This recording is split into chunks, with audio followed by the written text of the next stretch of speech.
Hey guys, so you guys probably don't know this from watching my channel because I never put anything about it, but I'm a huge fan of music and I play music and I used to have a piano channel and I want to bring it back. I just want to make it a part of this channel because this channel is a more personal expression of me. So just know that we're going to start Music Mondays. Music Mondays starting now. We're starting with Benny and the Jets, which I'm probably totally incompetent to play because it's Elton John, but I did it anyway. So here's to a rough start. Thanks for watching.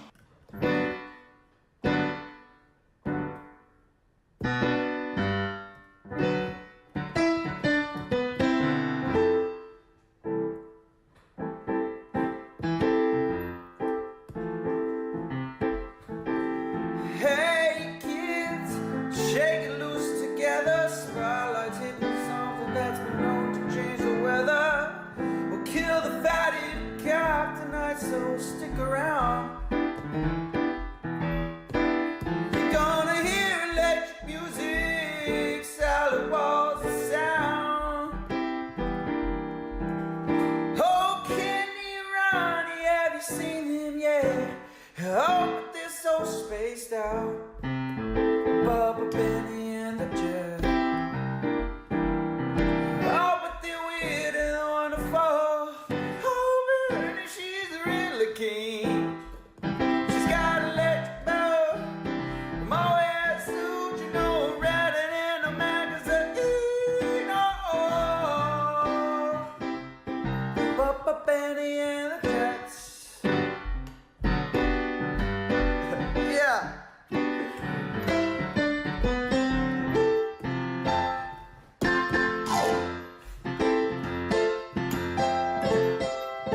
Hey kids, don't you bug into the faithless. Maybe they're blinded, but baby makes them hateless. We shall survive, let it take ourselves along. Oh yeah. Where we fight our parents out in the street to find who's right and who's wrong.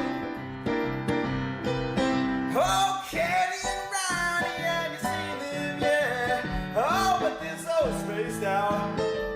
Bubba, Benny, and the Jet. Oh, but it's weird and wonderful. Oh, Benny, she's really keen. She's got electric bows, a Moet suit, you know, read it in a magazine. Oh, Bubba, Benny, and the Jets.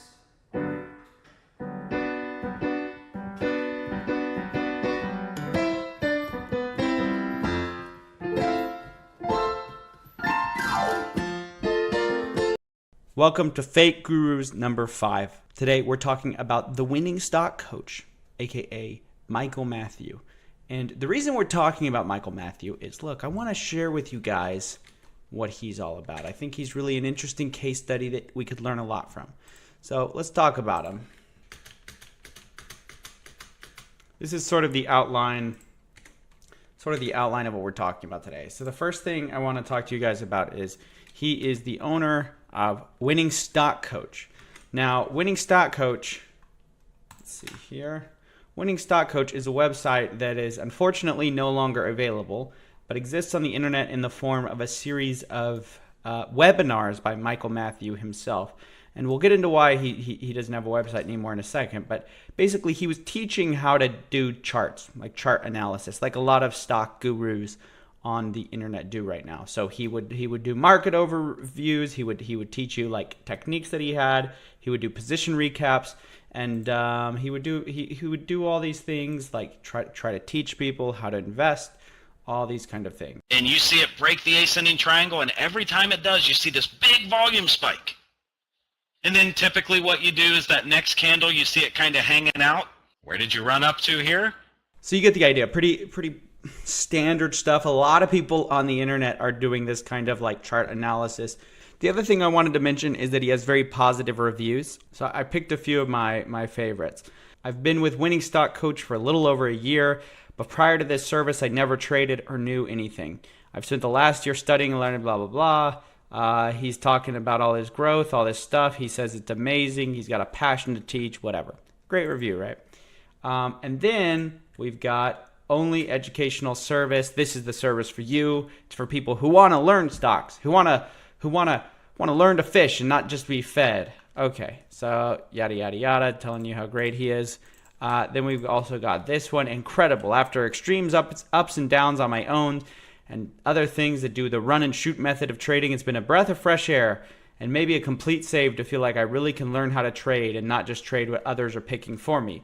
Coach Mike and mods are always willing to work out the kinks. So Coach Mike has pretty incredible reviews, and also on his Angie's List, he's got an A rating. A rating on Angie's List. This is a current rating on his site, Winning Stock Coach. Okay? Great reviews. He's got a live trading with a chat room, and then he posts his track record of winning statements. Now, all these things sound great, right? This sounds good. Sounds as good as any standard guru that you might see. Now, let's talk about the only problem, though. The OTP, as they call it. The only problem with old Michael Matthew is he doesn't trade anymore. And if you want to know why he doesn't trade anymore, we just have to go to this, where Michael Matthew was sentenced to 20 years for fraud.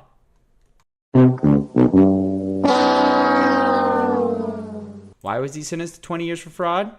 After all those good reviews, after all those great reviews. Well, he took nearly $500,000 from people who wanted to make secure investments through his company. Now, what a shock, right? Now, if you've been following me and you have some of my intuition, you might have known this guy was a fraud when he starts promising things according to this guy, he promises he made $147 million last year, and according to this, Coach Mike gets 400% gains in as little as 1 day. So if you've been following me for a while, I've been telling you guys that is impossible. That those whenever someone promises ridiculous gains, there's probably something else going on behind the scenes. And that was certainly the case here. He says he's very sorry. He's very sorry that he stole, $500,000 from people. And the judge says, I'm not sure what you're sorry for, because he didn't seem sorry when he was taking everyone's money. He got charged with 36 felonies related to theft and securities fraud and was ordered to pay $500,000 in restitution. Okay, here's what I want to draw your attention to. He had convinced people he was a successful trader and could get them large returns on investments from 2014 to 2016. That's when he ran the site. And whatever remorse he did manifest wasn't manifest until he was arrested. It's as fake as the statements he provided to his investors. So unlike Ricky Gutierrez, this guy actually provided statements to his investors. But of course, when you're claiming those kind of crazy returns, they're bound to be forged. And that was the case with this guy. And the thing that I want to point out is, if you were there before he got charged with these things, there were so many people that were positive that this guy was legit. As you saw from those reviews, people were positive that he was nothing but legit. He was some financial wizard, some financial guru, had figured out secrets that no one else had access to. And of course, that was not the case. And in fact, let's see here. And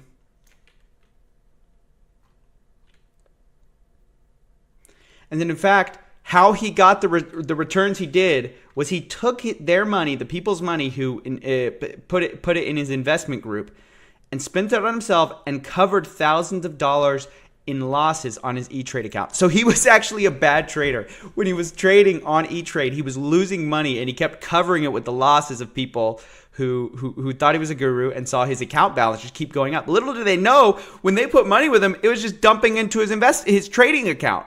And so they kept seeing it go up, but they didn't realize it was because people believed in him and put money into his scheme. Now, there are a lot of different ways for schemes to happen. Not everybody has an investment group. Some people sell courses. Some people just want fame, and so they just promise ridiculous returns. But you've got to realize, if it's too good to be true, it probably is. Now, the SEC, all these people who investigate these things don't have time to investigate every single one. So there are plenty of people out there who we haven't had time to officially debunk and kind of like call to task on what they're claiming.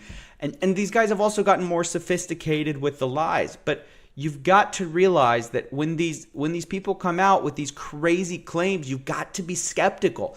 I mean, the real thing I want to make you think about is what was the only thing that what gave away Mike when he was pulling off the scheme?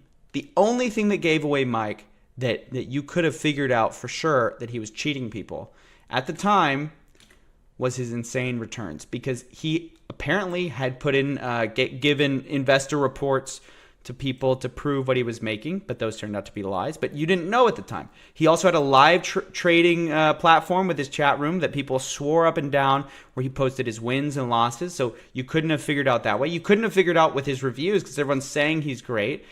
He calls himself a guru. So the only way you know that this guy's a liar and is taking your money is by just evaluating his claims, evaluating what he's saying he's making, and saying, okay, what do I know about people who actually trade on Wall Street? What do I know about the average performance of hedge funds underperforming the average indice?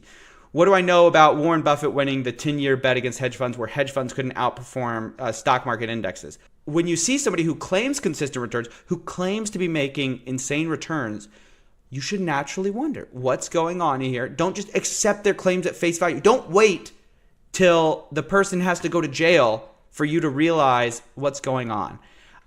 So that's pretty much it. I just wanted to expose you guys to this person. And the other thing I want to get you thinking about is, like, look, he stole $500,000, and look how many subscribers he has, okay? This guy was not popular. He had, let's see, 262 subscribers, 40,000 views. Now, I don't know what his Facebook presence is like. I mean, I guess we can check. On Twitter, he had 1,900 followers. On Facebook, it looks like his page is expired. In other words, he wasn't that popular. But because people are so desperate, people sunk $500,000 into his fake scheme. So just think, how about those people who have successful channels? What about those people with successful channels? How much money do you think they're taking from people? Now, I can only evaluate the criminality of somebody who's actually been, convicted. But just think about the analogy. I mean, how many people also have supposedly a track record of winning? How many people have a live trading floor with the chat room? How many of them have a bunch of positive reviews? How many of them say there's some financial guru who can teach you how to trade? How many of them offer free trading lessons that look something like this? How many of them? I mean, I bet you can think of a few. And how many of them only have one thing that looks sketchy? And that's what they say they're supposedly making. Don't believe it, guys. Don't believe the hype, okay? Stick with some fundamentals. Don't read people who are making their money from courses, from people who are promising you money if you invest in their investment group, which supposedly has amazing returns. Don't buy into this stuff. And if you have a tip about a fake guru, send it to my email address. But here's the thing. Actually have a tip. So people say please review X, but they don't have any reason that the person is an actual fake guru. If you're going to contact me, make sure you have some kind of evidence or some smoking gun, and maybe you're featured on the next fake guru. I'm obliged to all the tips. So I hope you enjoyed this episode of Fake. Here in my $10 million studio, got the flying Lamborghini here, but you know what I like more than flying Lamborghinis? TikTok investors, traders, people who are teaching me. Look, TikTok's my new Bloomberg terminal. Forget about it. For Gen Z, dude, this is how they learn about finance, and maybe we can learn about Gen Z through FinTalk, guys. Let's take a look at what their new analysts are saying. The next Warren Buffett, if you will. Up first, we have Dogecoin. Guys, we're going to be hearing a lot about this. It's one of TikTok's favorite investments, they call it. Some would call it gambling, but who am I, right? I don't have 1 million followers on TikTok. It's time to listen to the real pros. If you think Dogecoin hitting 60 cents today is crazy, wait till you hear this. Many analysts, including myself, believe that Doge has the potential to be equal with Ethereum. First of all, who are these other analysts and who are you? I looked this guy up on TikTok and he says he's 16 years old. The 16-year-old analyst. Sorry, go ahead. How rude of me to interrupt you. Those of you that think it sounds crazy because of Doge's market cap, wait till you hear this. Both Doge and Ethereum have essentially the same endless market cap. And if you keep digging, all aspects of both coins are virtually the same. I used to say I'd give it a year to hit the price of Ethereum. But with the way Doge is going right now, we could see this in less than a few months. Oh, it hurts so much. This is what happens when you're raised on a diet of pizza rolls and other TikTok analysts, okay?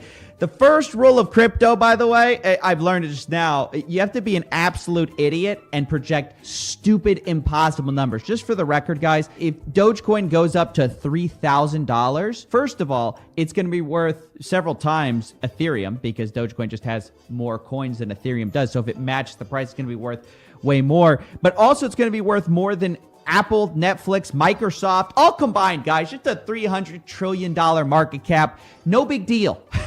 Both Doge and Ethereum have essentially the same endless market cap. By the way, Doge and Ethereum are nothing alike, and don't let anyone tell you otherwise. Doge is a meme. It's a literal joke. Ethereum is a decentralized computer platform. You know what? I'm an idiot for trying to make sense of this, guys. I'm talking to an Astros analyst here. Many analysts, including myself, believe that... I honestly do think this is a brilliant video, though, because you can start anything with that. Many analysts, including myself, think that this guy's an idiot. Because I think what we can take away from that last video is that no one should be investing in Dogecoin. So you took $180,000, right? Correct. This was your life savings. You sold stocks, you borrowed money on margin, you maxed out your credit cards, and you just YOLO'd all that money into Dogecoin. Correct. Yeah, what an idiot. Why though? Because it's Doge. Your Robinhood Okay. portfolio. I want to see how much your Dogecoin is worth right now. Right this second. Here you go. Jesus, it is worth $1.25 million. Okay, I take it all back, guys. I'm investing my life savings into Doge, and I'm an idiot for not trusting. See, this is what I mean. You got to trust the financial analysts of TikTok. There we go. Second mortgage on my house, and bye. Dogecoin is where I'm putting all my money now. I'm sorry for ever doubting you guys. Now, what can I expect from my new investment? Dogecoin is blowing up. It's at 33 cents right now, and it's stabilizing around the 30-cent area. But I think Dogecoin is about to do something even greater. It's going to substantially multiply. That's actually a new financial investment word, phrase. It's substantially multiplying. We don't talk about any kind of ratios. We don't talk about math. We talk about substantially multiplying. Your eyebrows have to be like this. Guys, a Doge is 30 cents, but I think it's going to substantially multiply. Substantially multiply on April 20th. 420, really, dude? AKA 420. I have a feeling Elon Musk is going to put out a tweet. Dude, that's the new financial analyst thing. It's not like a strong earnings call. It's, yo, I think Elon Musk is about to tweet. Hey, guys, that's most of crypto now. Hey, dude, I think the tokenomics are strong with this one. Really, what does this crypto do? I think Elon Musk's about to tweet about it. That's what they do. It's 420 and Elon Musk is about to tweet. And use some of his money to invest in Doge, driving the price up. If this goes as planned, and everybody, including Mr. Musk, go ahead and just pour money into Doge on April 20th all at once, Doge will reach prices that originally were not even conceptual. Not even originally conceptual. This guy's analysis is basically, if all of us throw our entire bank accounts at this coin, price go up when we all throw money at the same thing. I don't think he's ever... Anyway, I'm not even trying to hate on this guy. This is just the level we're at. This is what you get with a 16-year-old analyst. And honestly, am I the right one here? Because I'm the one who missed out on millions of dollars, apparently. And when Doge hits $1,000, I will be the one crying. But I don't want to give you guys the impression that everything's just about crypto on TikTok. There's all sorts of financial investments, and there are a lot of rich people too. Tell me that you're extremely wealthy without telling me that you're extremely wealthy. What? What is this? I have nothing to say. This guy's a Chad. He's richer than all of us. He could probably buy Nikola with the price of this wood being what it is right now. In fact, I think this is the new investment. I mean, wood's gonna match the price of Ethereum very quickly at one plank of wood, going to 3,000, guys. What's next? The real estate market. Dude, I actually like this one. This is actually true. This is TikTok at its best right here, I think. Bidding starts at $5. Feeling pretty confident there, huh? I mean, don't you think? $10. He said starting at 5. 15. Is this a new Apple? Yeah, just listed. I'm pre-qualified. I'll pay cash. I got cash. 20. No, just make it 45. Is it even worth that? 50. I don't know. Please, this is the 8th Apple I've tried to buy. I at least see it up close. Nope, it's an Apple. You know what it is. You either want it or you don't. I'll take it for 100. What? I'm from California. It's the cheapest Apple I've ever seen. Yeah, it's basically the market right now in Texas, at least. It's because of all you Californians. Once again, ruining everything. They're all coming to Texas. Joe Rogan announces his move, and all of a sudden it's just everybody's coming in, and they're selling their $1 million houses, and they're just driving the price way up. I mean, if you're going to buy a house basically anywhere in the South right now, you better be willing to sell your firstborn, both your legs, because that's the only way you're going to get into even a hut at this point. It's ridiculous. Now, up next, we have everyone who recently sold a house. This couple weeks, I haven't had any time to take for myself, so I figured tonight, I'm just gonna go chill on my yacht and take it easy. Yeah, you sell one house, you're like, I'm rich now. Aww, do you guys not have a yacht? It's because you're poor! This is also anyone who just got a stimulus check. That's how everyone felt when they got their stimulus check. Am I rich now? It's like that meme. Is this wealth? I could literally purchase every goddamn one of you and sell you at a garage sale!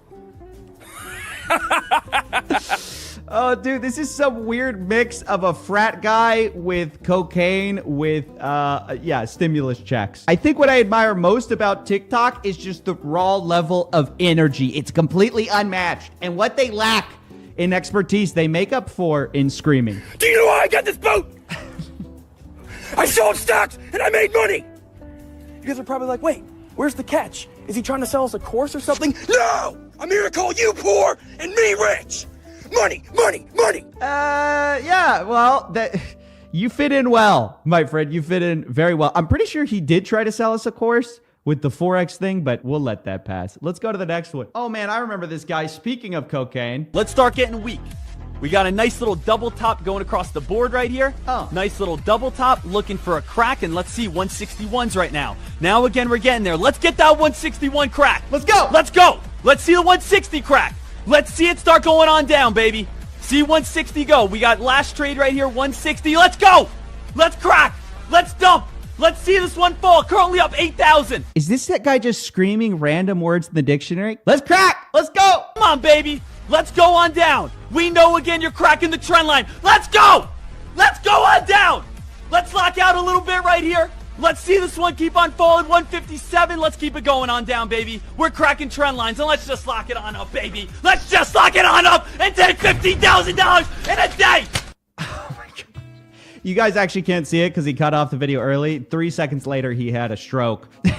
What's crazy, dude, like, this level of energy, it's like a casino. You see this at the craps table, like, let's go, let's go. Oh, man, it's like Jordan Belfort levels, Wolf of Wall Street levels of just, like, psycho, beating yourself in the head with money. I'm pretty sure that's what all the famous investors did. That's like, I'm pretty sure Jack Bogle and Peter Lynch do that, too. Oh, this one's kind of interesting, okay, because, look, okay, the glass is dead giveaway. We're talking to an analyst here.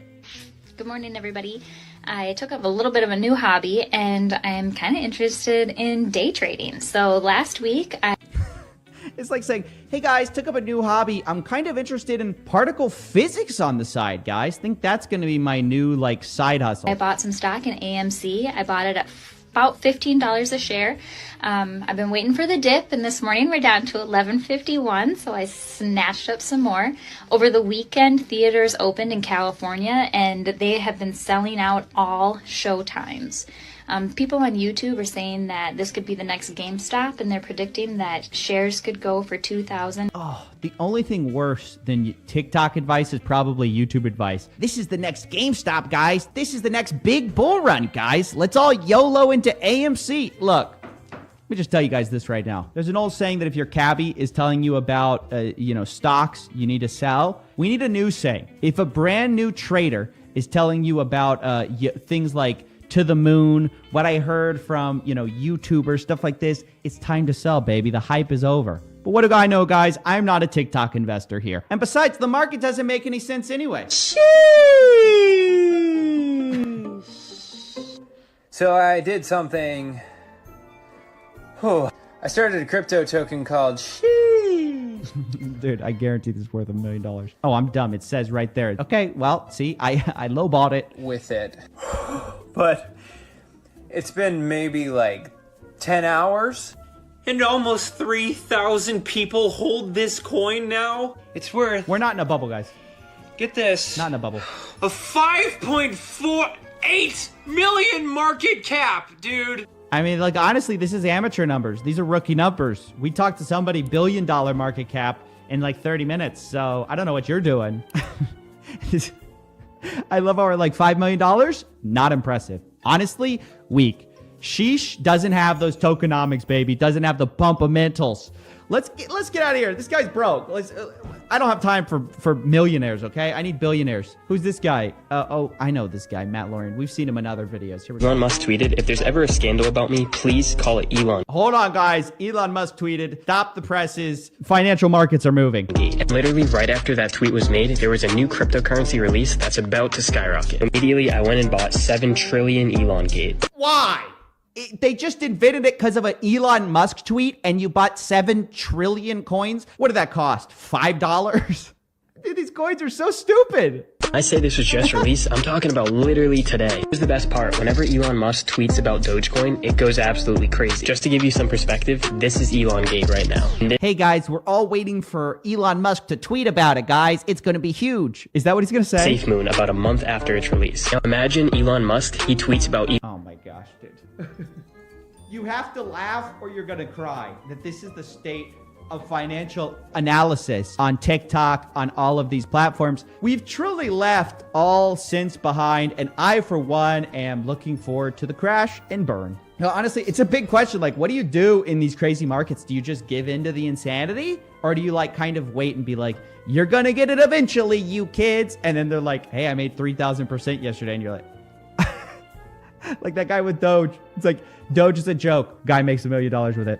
I don't know. I stick with the fundamentals. But I know a lot of people who are giving into the YOLO, baby. They're like, hey, why not buy 7 trillion Elon Gate? Who knows? I guess this is our last one. What is this? The other day, I promoted a cryptocurrency named Mando, which the developers pretty much scammed everyone, including me. And this is why you go with fundamentals, guys. This is the same guy promoting Elon Gate or whatever, 7 trillion. He would have scammed you if you had invested with Mando, of course. Invested into Mando, and also myself. I had $10,000 invested, which all of it is gone now. Look, dude, at some point, if you're looking for like 3,000% gains, you're going to get rug pulled. Honestly, this is just what happens. You're not going to get into it's like penny stocks all over again. And I don't think a lot of people have recognized that. But going into all these altcoins, it's like buying pink sheets. I mean, it's the same thing all over again. Just people haven't learned their lesson yet. I don't know. We'll see. But you know what, guys? Why am I hating? We've been through a journey together, and it's time to respect the pump, right? We've got Dogecoin. Is it going to $3,000? We've learned lessons about investing. Maybe some people are making millions of dollars. Oh, wait, there's still a lot of idiots out there. We've got, wood investors. We've got just objectively rich people who could buy you and sell you in a garage sale. We even have real estate investors. All in all, I would say that the analysis on TikTok, it's booming right now, guys, and millions are listening whether or not they should be. What do you think? Do you think that we're in a new time where memeonomics, tokenomics are taking over, fundamentals don't matter? Or do you think we're headed towards the cliff and about to fall off? I don't know. I'll leave it for you guys on TikTok to decide. I'm just your humble. Welcome back to Coffeezilla. So excited to be back with you guys. Finished with the vacation and we're back grinding content. So expect some regular stuff from me. Make sure you've hit the bell, guys. How many times does Anna Anka have to tell you? Smash like and subscribe. Guys, I have a lot to tell you about my vacation. Went very well. And more importantly, I found something pretty incredible on the trip. A lot of you know this because I keep it pretty private because it's embarrassing. It's an embarrassing fact about me. I have a large head, okay? its mini size is too large. It's uncomfortably large. And I've never been able to find a hat that fits me, like no baseball caps. It'll be on the, you know how you can like snap it together? It's on the last rung and it's like not fitting me. So that's a constant problem that I have. All my glasses are always bent out because my head's too fat. So I've always had that problem and I'm always on the lookout for hats. And on this trip, let's just say I found the perfect hat. So big ups for that. That's basically made the whole trip a success. But I also got something this month. I'm not a physical objects guy, I don't really care about stuff, but this has been quite the month for getting things that are pretty amazing. Because guys, this might be my favorite physical object so far, and that's from somebody with a wedding ring here. What I have right here. I've been meaning to show you guys this for some time, but before I show you what it is, let me tell you a little story, okay? A couple weeks ago, I did the Jordan Harbinger show. Now, Jordan Harbinger's a popular podcaster. I'll link our show together below. But on it, I started to tell him about the fake Harvard speeches story, which is one of my favorite stories. I always talk about it with Fake Guru, where we exposed this like organization that was running fake Harvard speeches and people were paying to get on these things for marketing material. And all of a sudden, Jordan Harbinger says, oh my gosh, I was a part of that. I was fooled into being a part of this Clint Arthur thing. And it's like this hilarious story during the show. Again, you can go watch it below. But after the show, he told me, Stephen, I've got a mug from that event if you want it. So maybe one of the greatest busts of my lifetime. This guy has memorabilia from that thing, from being there at this thing. He goes, I was gonna throw it away. I could send it to you if you want. I said, Jordan, I'll pay any price for this mug, for this icon of fraudsterism, anything for this thing. And he goes, you got it, I'm gonna send it right away. So you can see right there, it's a Coffeezilla from Jordan Harbinger 2020. Check it out, baby. Hey, we're official now. So not only did I fake a Harvard speech using Clint Arthur's method. Thank you to everyone who invited me to speak at this prestigious university. But now, I now officially have a mug from that event. So there you go, guys. That is coming full circle if I've ever seen it. I'm so, I don't think I'll ever take this off the great mug wall. Okay, it's my new most prized possession. Beautiful. And with that, I want to tell you guys two more things. Okay, that's four. Two more things.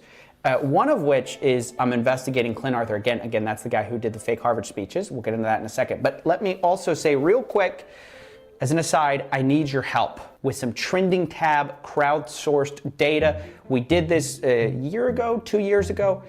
We did a big video on the trending tab. It got 1 million views, featured on PewDiePie's channel. I mean, insane. What 40,000 videos tell us about the trending tab? This YouTuber called Coffee Break. And a cornerstone of that research project was you guys on this channel helping me crowdsource data. If you want to be a part of that project, we're running it again. Yeah, hopefully we can do it. It should be like done in 24 hours or so if we get enough people involved. I'll link the video below in the descriptions if you want to help out. There's a whole video describing how you can help, how you, basically I need you to classify different YouTubers. And if you want to be a part of that, you want to be a part of the video, let me know. Just click on the link below. And finally, I want to say this, guys. I thought the Clint Arthur thing was over because there's this whole article about how he's done with Harvard. Harvard said they don't want anything to do with him. And that's when I saw a new video surface of Clint Arthur, not in his normal spot, his normal Harvard space, but in a new Harvard space. And instead of his phony Harvard logo, it was like the real actual Harvard logo with the like this Harvard Club of Boston crest in the background. And people are speaking again, and this was uploaded in like 2019.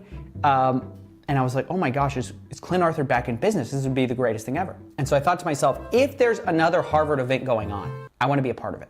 I want to go up on that stage and speak on the stage. Look, this is as close as I think I'm ever gonna get, but if I could get closer, I'll do anything to get up on that stage. So I called Clint Arthur up, and here's what happened. check. Mic check. Mic check. Hello. Hi, can you hear me okay? Yeah. Sorry about that. I don't know what happened to my phone. My name is Bob Doyle. I was wondering about this Harvard Club of Boston, if you're still doing that, how much it costs to be a part of, that kind of thing.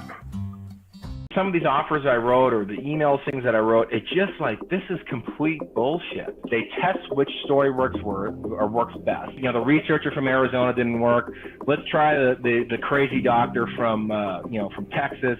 It's not going so good. Maybe let's try the researcher with this angle. You know, so they'll change the personality, they'll change the entire story to find one that hits.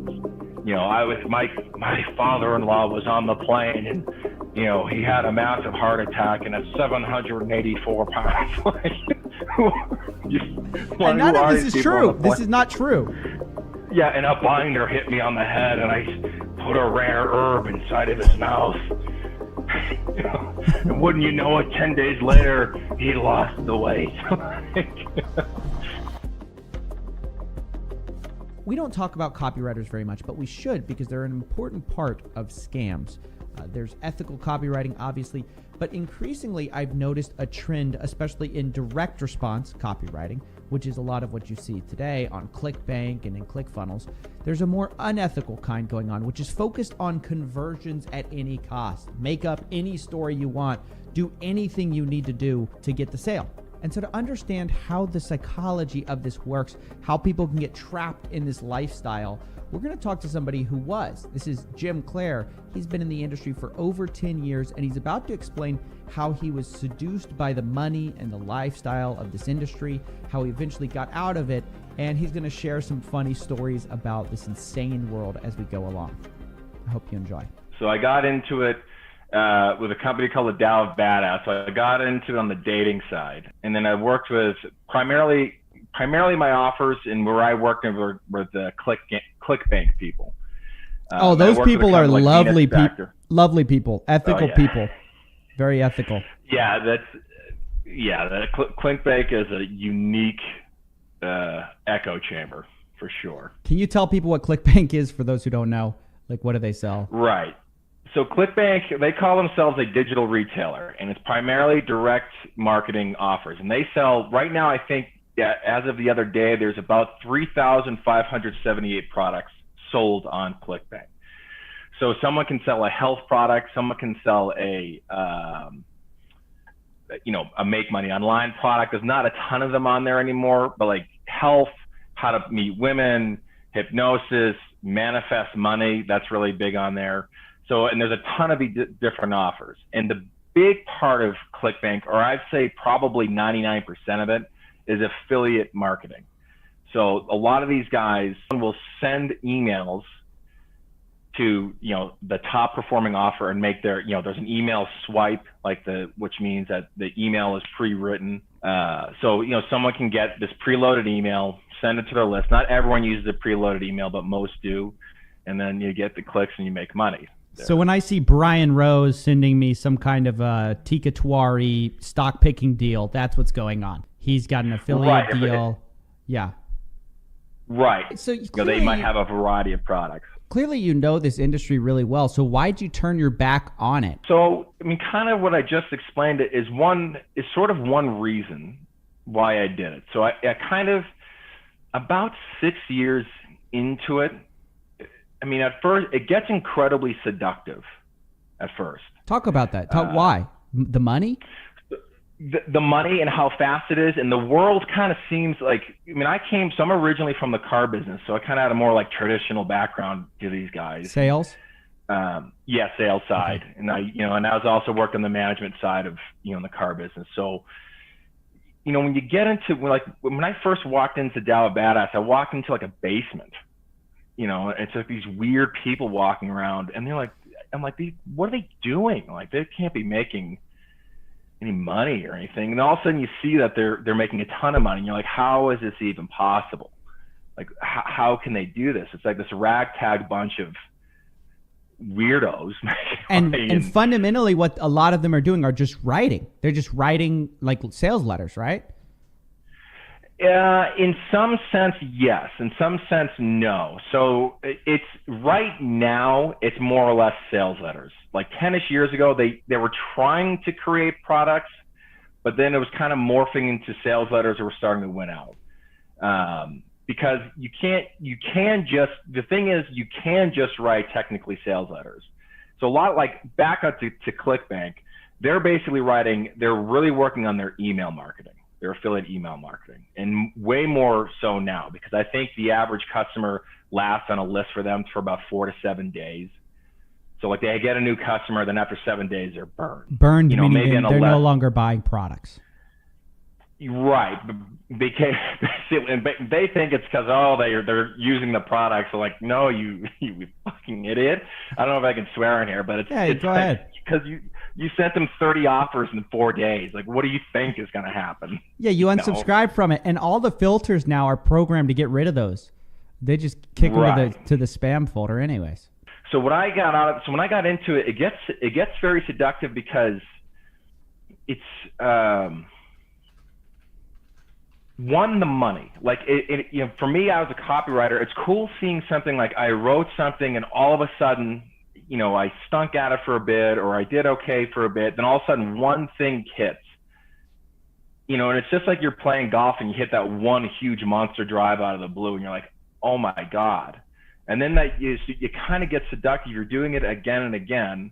Then you go to an event like Traffic and Conversion, and you see, it's just like these random people. And at first, like, you kind of believe they're making this amount of money. And some of them are making a ton of money, but usually the ones who are making a ton of money aren't bragging about it. And then I started working in, on the health side with like Venus Fact and Yoga Burn. And it kind of triggered for me when I wrote for Yoga Burn, because I kind of, I didn't want to affiliate market the list, but then I was kind of starting to, like, why are we sending, like, it kind of came to me in like the car business. Like, it would be like me selling someone a car, right? They just bought a 4Runner. Great. While you're in the waiting room for your 4Runner, I'm now going to introduce you to the dealership across the way, and they're going to sell you a Chevy. So get ready. And then he's going to sell you. Then if you buy that Chevy, then we have the Honda guy who's coming. Like, sure. What are we doing? This is silly. Yeah. So, and then like that was part of it. And then it was kind of, when I was like, if some of these offers I wrote or the email things that I wrote, it just like, this is complete bullshit. That's the biggest part of it, is a lot of these offers, the copywriter's language gets so far away from what actually is true, right? Right. I mean, it depends. So like if you're playing with bigger numbers, you're on Google, and there is bullshit, but you can't, your claims can't be like, you're going to, eliminate 84 pounds of fat in 1 week. Like, you can't say that. Or you can't do what Wesley Virgin did with, using a stock photo and Kyle Cooper as you can't do that, right? Or you can't steal your stock photos from Jenny Craig, which is popular. So you have to kind of be on the up and up. Wait, are you saying he stole his stock photos from Jenny Craig? Yeah, he did at first. Yeah, and we took them. But the saddest thing was he used a personality called Kyle Cooper. Hi, I am Marine Gunnery Sergeant Kyle Cooper, and I'm about to share a bizarre story with you. Who was a military hero. Well, you can guess the name, Chris Kyle. The actual, famous, military sniper, military hero. And then Bradley Cooper, who played him in a movie. And then he made the name Kyle Cooper, and he found a stock photo of a bald guy that had like a military photo and had some family. Then he just cropped some hair on the guy. And it was some story of like, some binder came out and Friend in a Dying Arms and hailing. But the offer did well. But so it was kind of like, at first I was definitely seduced by this world, because I was like, oh my God, and they really buy into sort of like, Napoleon Hill concepts. Like, you think you're making money, so you're providing value to the world. That's huge to these people. Like, they love Napoleon Hill and they love Ayn Rand. The two idols. Right. And Napoleon Hill was a scam, but they revere, like, that's a big part of the mindset with a lot of these groups. I mean, coming back to the stories that I was mentioning, like, we're creating like a story and we're just changing it so much that it's not true anymore. Like a hero's journey story. And it's just about the conversions. And then being in and sitting, kind of somewhat sipping that Kool-Aid and sitting inside these masterminds. And then people are, they got kicked off of Google, Facebook, Amazon, probably 8chan, and they're trying to like wonder how they can get back around. And they're missing that they broke, like, you got kicked off of like the entire internet. Because you lied. Maybe. Yeah, it's like, well, well, then they would say, well, it's because they're anti, like, people who own Google are anti-making money, like, so they get into this weird shtick, or it's, Donald Trump is out to get them, or Hillary Clinton is out to get them. So all these weird theories, like, I don't think Hillary and Donald are really concerned what you're doing, like, with your fat loss supplement. Maybe it's because you're lying and cheating people out of their hard-earned money.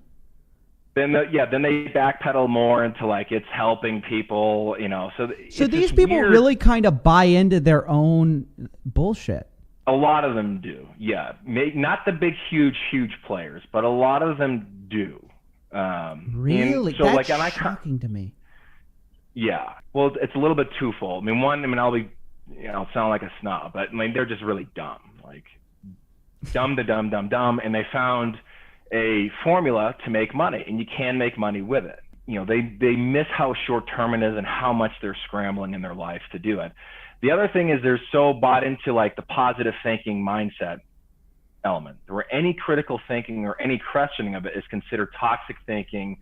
They'll start throwing at you that like the product graveyard is filled with great products that weren't ever marketed, which is a fallacy, because why isn't a great marketer? Just go to the product graveyard and find one of these. Like,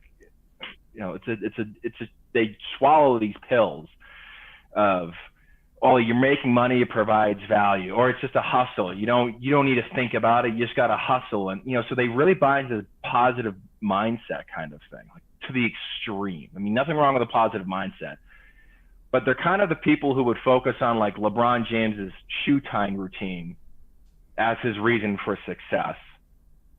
And then the post-game interview of like, well, we tried hard. I mean, he's exhausted. He's not giving like detailed answers of like the passes he was giving. He's just going to give something off the top of his head.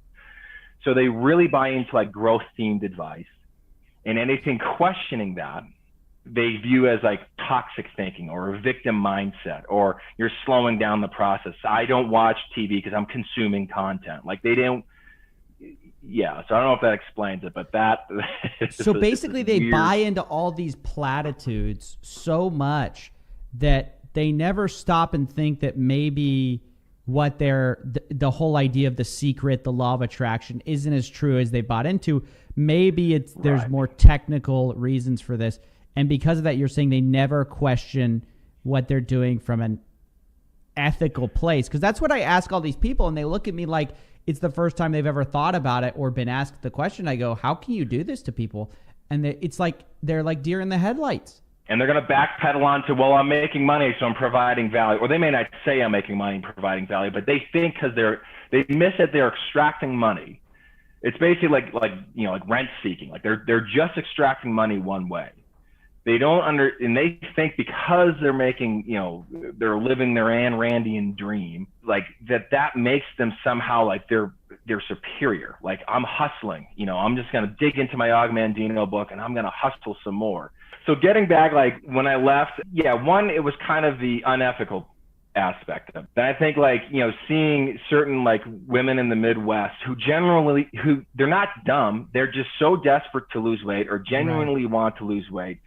And, these things some of these sales letters are so calculated, so well written. It sounds so real. And the products, and we talk later about how the products are created, but the products stink, they buy it and then they're hammered other people, they're hammered all this affiliate stuff.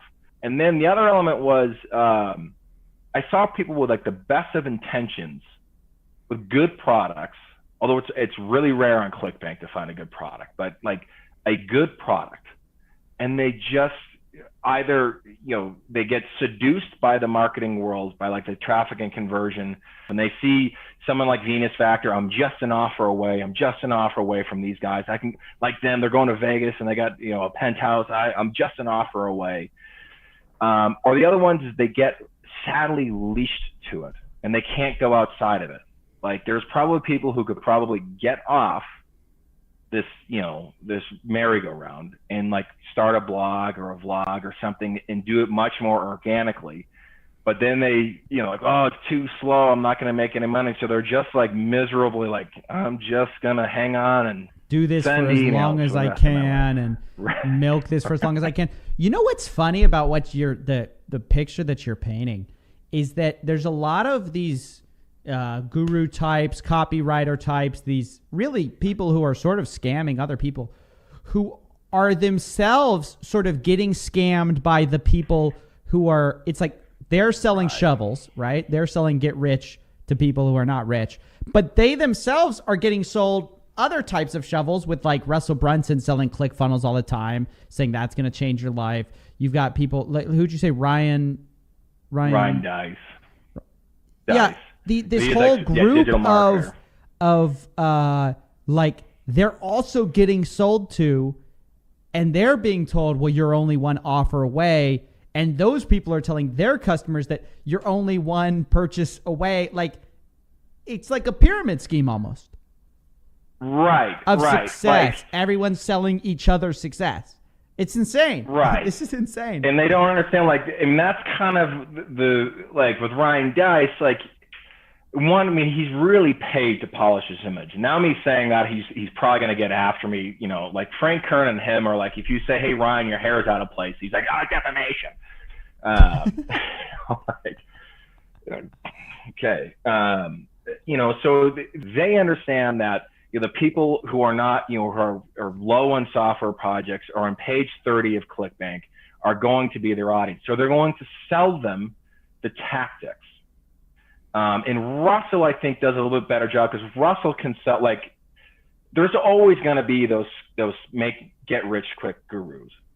But Russell definitely has like a lot of these guys wouldn't exist now without Russell. And like if Russell stopped, I mean, they'd be like drug addicts at the door. Like, sell me my next trick, Russell. What do I email them this time, Russell? Yeah, exactly.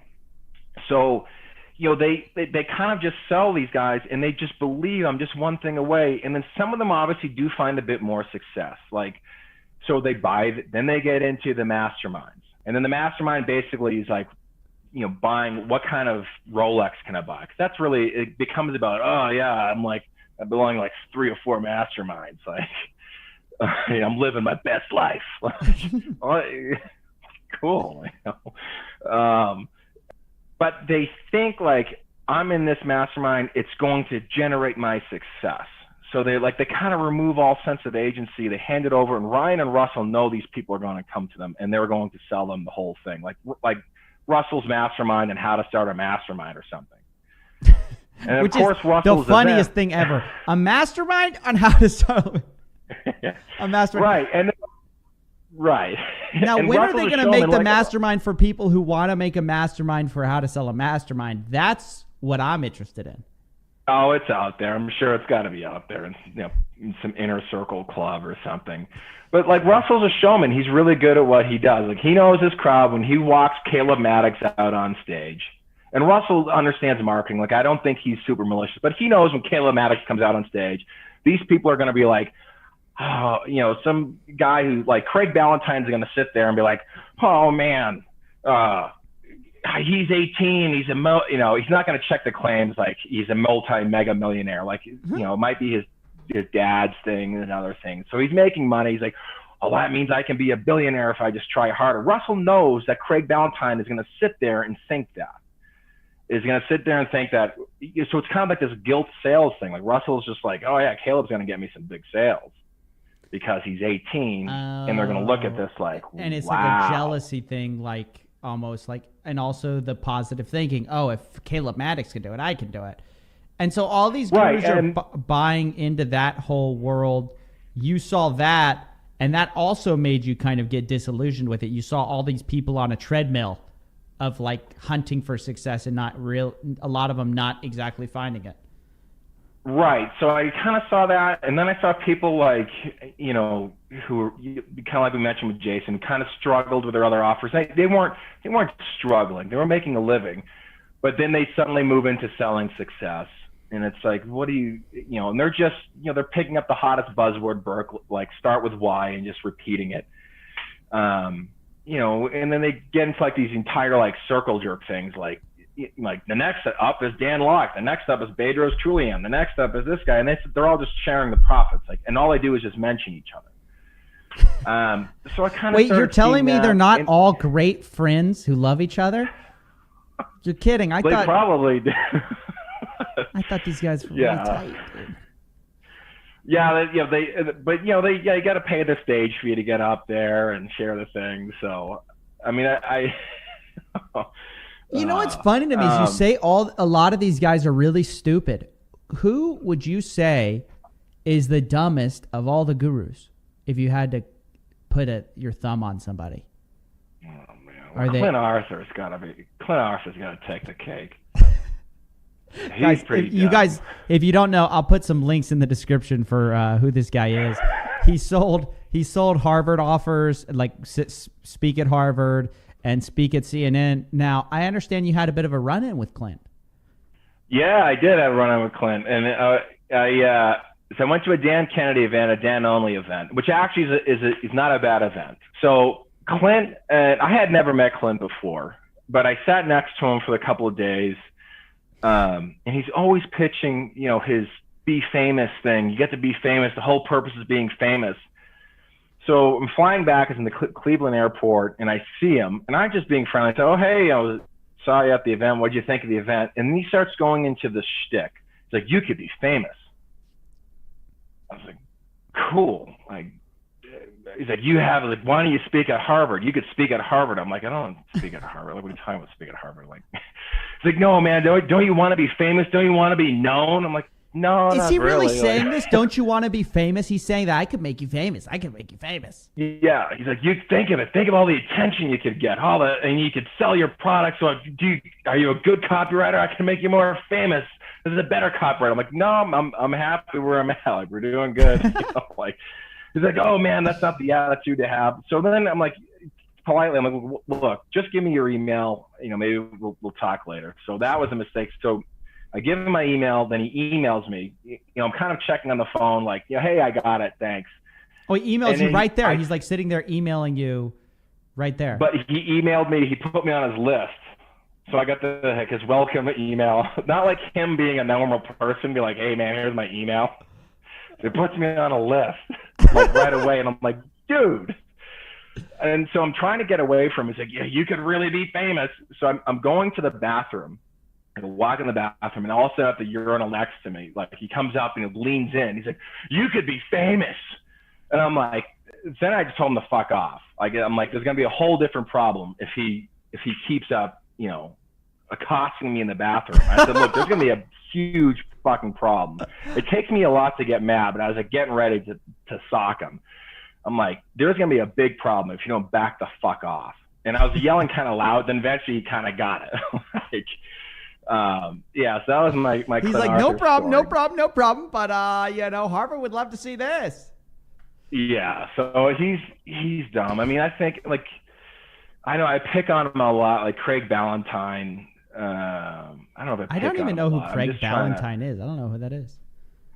It's just buzzword, like Mr. Buzzwords. But I don't think he's not that dumb. He's not as dumb as Clint. He believes too much in his own stuff. But, you know, like I saw these guys, and there was just something about it that didn't sit right with me. And yeah, eventually I kind of found philosophy, and then I said, I'm out of it. I can't do it. I can't do this anymore. I can't make money like this anymore. You were thinking for yourself, and you realized, hey, maybe I shouldn't be doing this. What was it in philosophy you liked? I mean, it was a culmination of a lot of things. Like, I mean, I love Stoic philosophy, but it was kind of the critical thinking element of it. And then it was kind of like in Stoic philosophy, they had something called, that called like the choice, or you make a choice that serves the whole.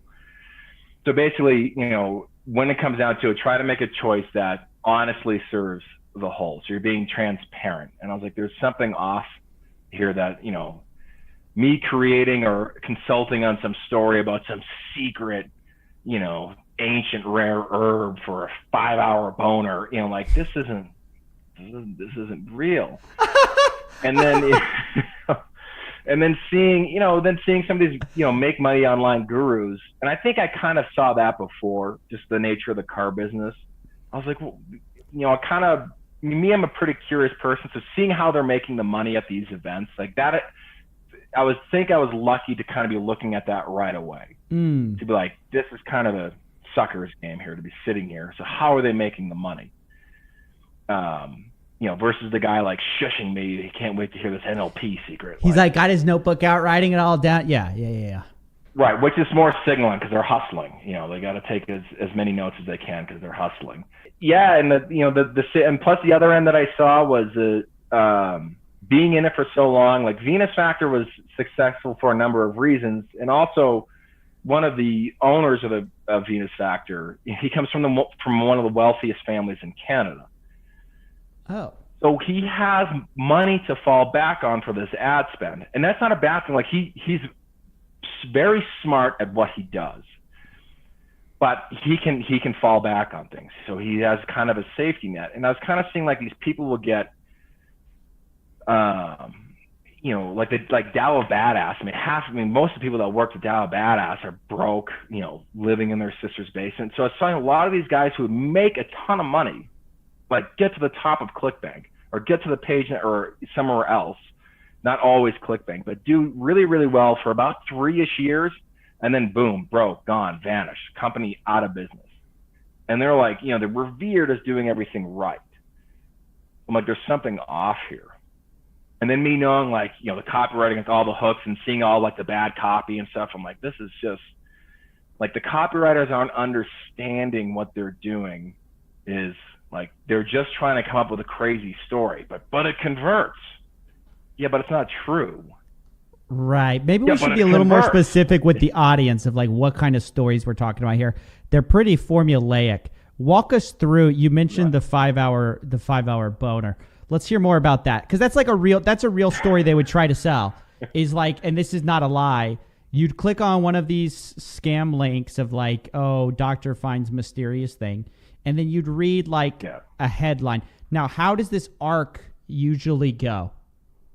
Of these so there's stories? There's a couple variations. The most common one I'm seeing right now, there's the Agora formula, which is basically wild conspiracy theory. They don't have the 5-hour boner stuff, but probably somewhere they do somewhere. Oh, it's a conspiracy theory like about pharma or what? Yeah, they'll do pharma, or they'll do like, Hillary Clinton planted a rogue inside of Donald Trump's cabinet, and I'm the only person who knows this. Like, oh, okay. Then, so there's their formula. Then hasn't been done in a while, but John Benson kind of came up with what's called like the pattern interrupt formula, which is, hi, my name is Josh, and this is a goldfish, and this fish is going to get you laid. So immediately you say something kind of odd. To try to like, the whole idea is you're going to tap into their mind. So it's kind of like a mentalist trick. If you do something really on to kind of like pause the brain for a second, like what? A fish is going to help me get laid. Like that's the whole goal. Like, so it doesn't serve the story and then except for that. It's just to get you to kind of like, hey, wake up. You would try to do it. Like the goldfish one, we talked about like how like goldfish mating patterns, and how the goldfish, if they had multiple women around it, was be more desirable. So some people try to pay it off. A lot of people don't try to pay it off. Sure. The other big version, and probably the more popular one now, is like story selling, is a hero's journey. And generally what you do is, that one is, and I see that one get abused the most, like the Kyle Cooper thing. So basically, you see like my sister was, 500 pounds and was having a heart attack on the plane. And, and all of a sudden the daughter, like the first line of the VSL will be like, "Mama, please live, Mama." That was the word of my wife as she laid on the hospital bed at 584 pounds, about to die. She was only 29 years old, and she had tried everything to lose weight. So like that.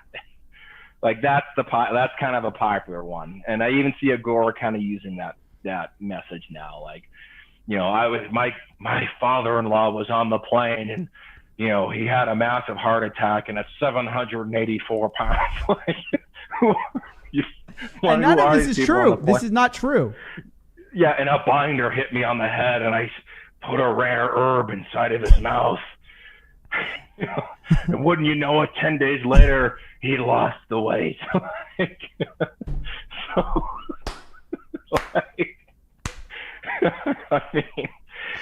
But these are so what they do is they take this story, right? But then they start with this wild thing, like the uncle squeeze into the plane aisle, right? That's 784 pounds. Yeah. Always on like a transatlantic flight, of course. Like, right. I was hoping to take him to see, the Louvre. Oh God, okay. Crimea River, So, and then they have this, you kind of come up with this crazy story. And then what you want to do is, the better guides, it's hard to do, is you take the person, you start them off like, so it's kind of what's called an open loop. So the guy's on a plane, or on a hospital bed, and, little Sally's saying all saccharine stuff. And then, you take the person, you kind of take them back to the beginning, like they tried everything. And if the person's a weight loss expert, like, I didn't understand it myself. I've helped 100,000 people get ripped, shredded, and lean, so they, throw in this stuff. But my sister had tried everything, her metabolism had slowed down. The doctors kept, so then you try to, like, during the story, you show how, like, you want to make, the whole goal is, and it's taught at these marketing or copywriting things, is make the person that you're telling the story of, whether it's yourself or someone else, a sister or someone, or just make up a sister, which is what, Fat Diminisher, I think Raposo made up his sister, I think. So you take someone and then you make up the story and you make them to the worst possible. They had tried everything, rebound, weight gain. So you're trying to check off these boxes, and be the same thing as making money online, right? So these guys apply the formula there. Like, I tried this and I lost $5,000. I tried this. I tried Amazon. I tried Facebook. Right. I tried this. And then you kind of want to make them win again. Like, they tried 5,000 and I said, and one key line is that I was going to die trying. That's a key line that's been used all the time. Supposedly that's because of the Tao of Badass video. I don't know. I know versions of it, but that line is used all the time. I was going to never give up and die trying, because most people think that they're Jocko Willink and they're never going to give up. Like, a lot of people, it's what we want to tell ourselves, right? Right. So everyone's reading that like, oh, he's not going to die trying, and this guy's so bad. So, then they put him back down again, and depending on the video sales that are, you could put the person down like 3 or 4 times, and they will test how many times you're going to put the person. They're almost there, and then they finally give up. But then it's a catch-all moment. Either they're on a plane flying, to see just one last time to see the Louvre, and he has a heart attack or something, and then this one dumb trick. Or I decided to go on this research bent. I drank coffee. I didn't sleep for days.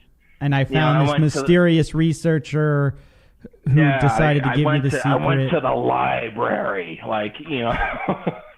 and I found this rare herb, and people thought I was crazy. And then it kind of worked at first, and then all of a sudden I found a 10-second morning trick you can do each and every single morning. And all of a sudden, not only do the weight fall, then, so you kind of, then you find the person, like, so you knock out the doctor's objection, you knock out the rebound weight gain, or I made money but then I lost money objection, or I tried SEO ads but then I couldn't quite figure it out. So you kind of find these key objections, you put the person through it, and you make them worse than the Three Stooges, going at everything. Like, they just, they're poor, yeah, dumb, like, or they're, they try a weight gain or weight loss. The most popular, they try P90X and keto, and they put on 450 pounds. Like, and they tried calorie counting, and the calorie counting only made them fat, and they thought they had only eat carrots. Like, so that you put them through, and then you finally give them this. Then you start selling the solution. And you kind of then when you get into the solution of the story, you're kind of then you switch to hard selling. You don't really tell them the solution. You don't tell them that the products are a couple of things you kind of searched on PubMed or Google. So, but that's how that's how kind of more of the story selling goes. And sometimes they even try to do it in email sequences. And I've seen edgier versions now, like the gurus try to be like, look, I was fucking down just like you, but I didn't listen to my excuses, you fucking loser. Like, God, so like that's what Dan Pena does. That's his whole pitch. Is like, you're a loser. Your mother and father, it was all a big mistake. They're losers, and you're gonna die a loser just like them if you don't listen to me. What's up with that? Are people just wanting a dad or what?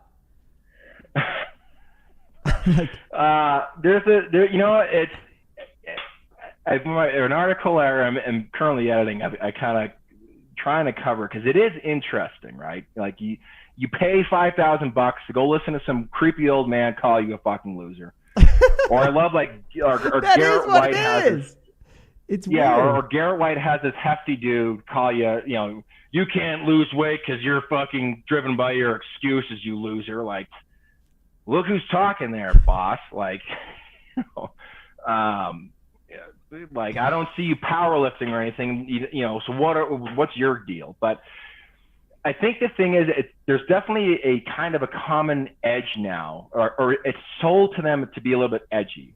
I'm not as familiar with if there's more wizard behind Dan Pena's screen, but it's sold to them to be more edgy. Like, the subtle art, not that Mark Manson intended this with his book, but the subtle art of not giving a fuck.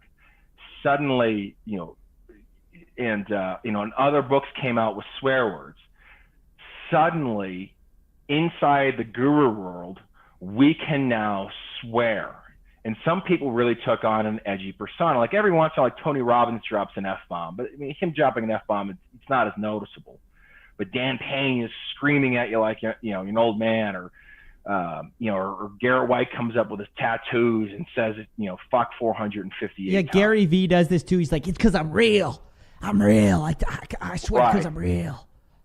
So this edginess matters. And then I think, a part of this market is like, well, I need to hear it.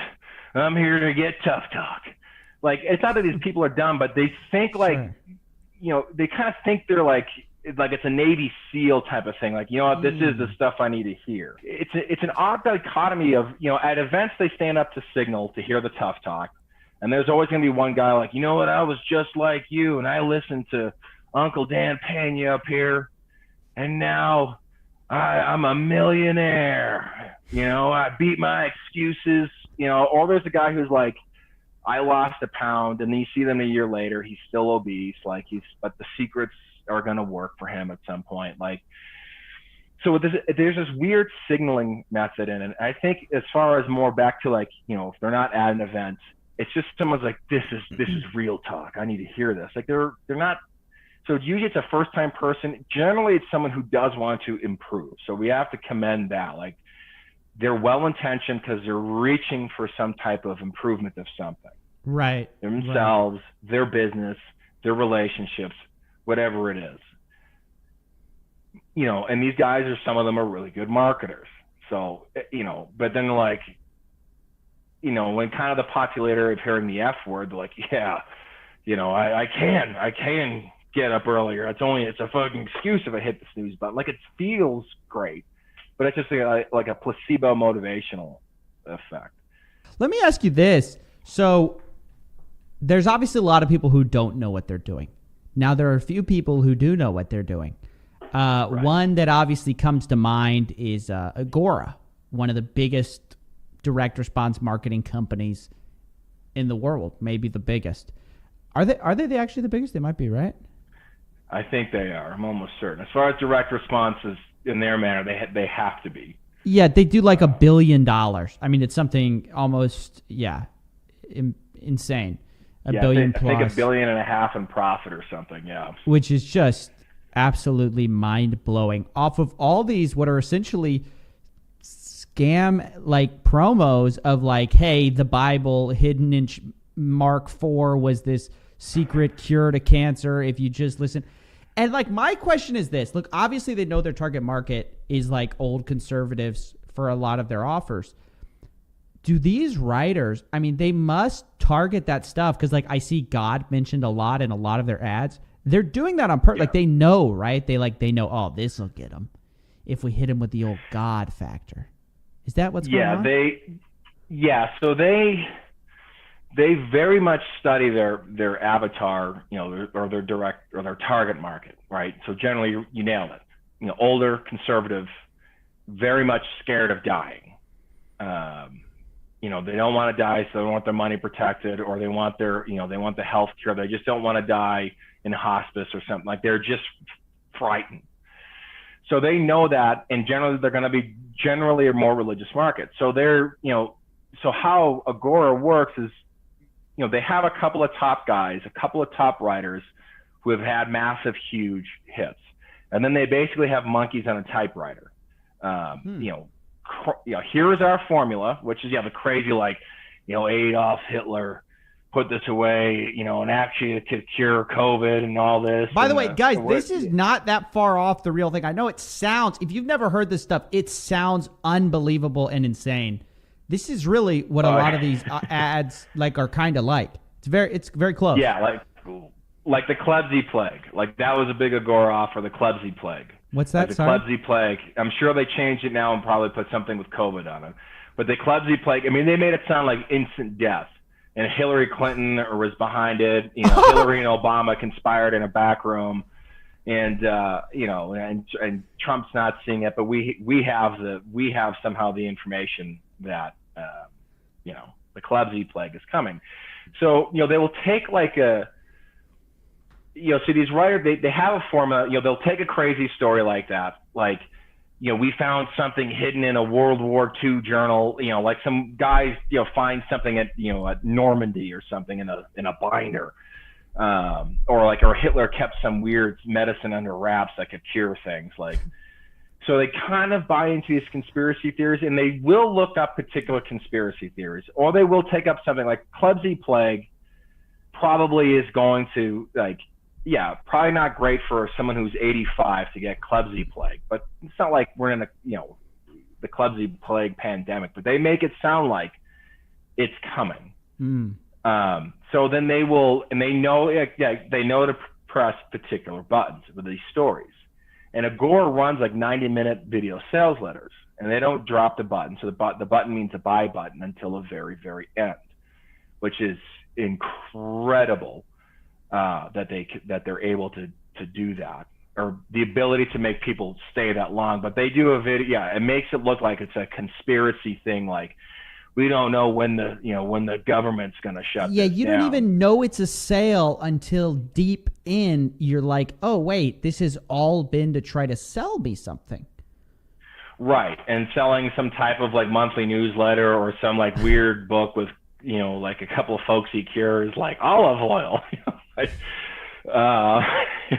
Something or some retired hedge fund guy, or not even retired, they just use some guy's former name, hedge fund James Altucher spills his secrets all over the place. Right. How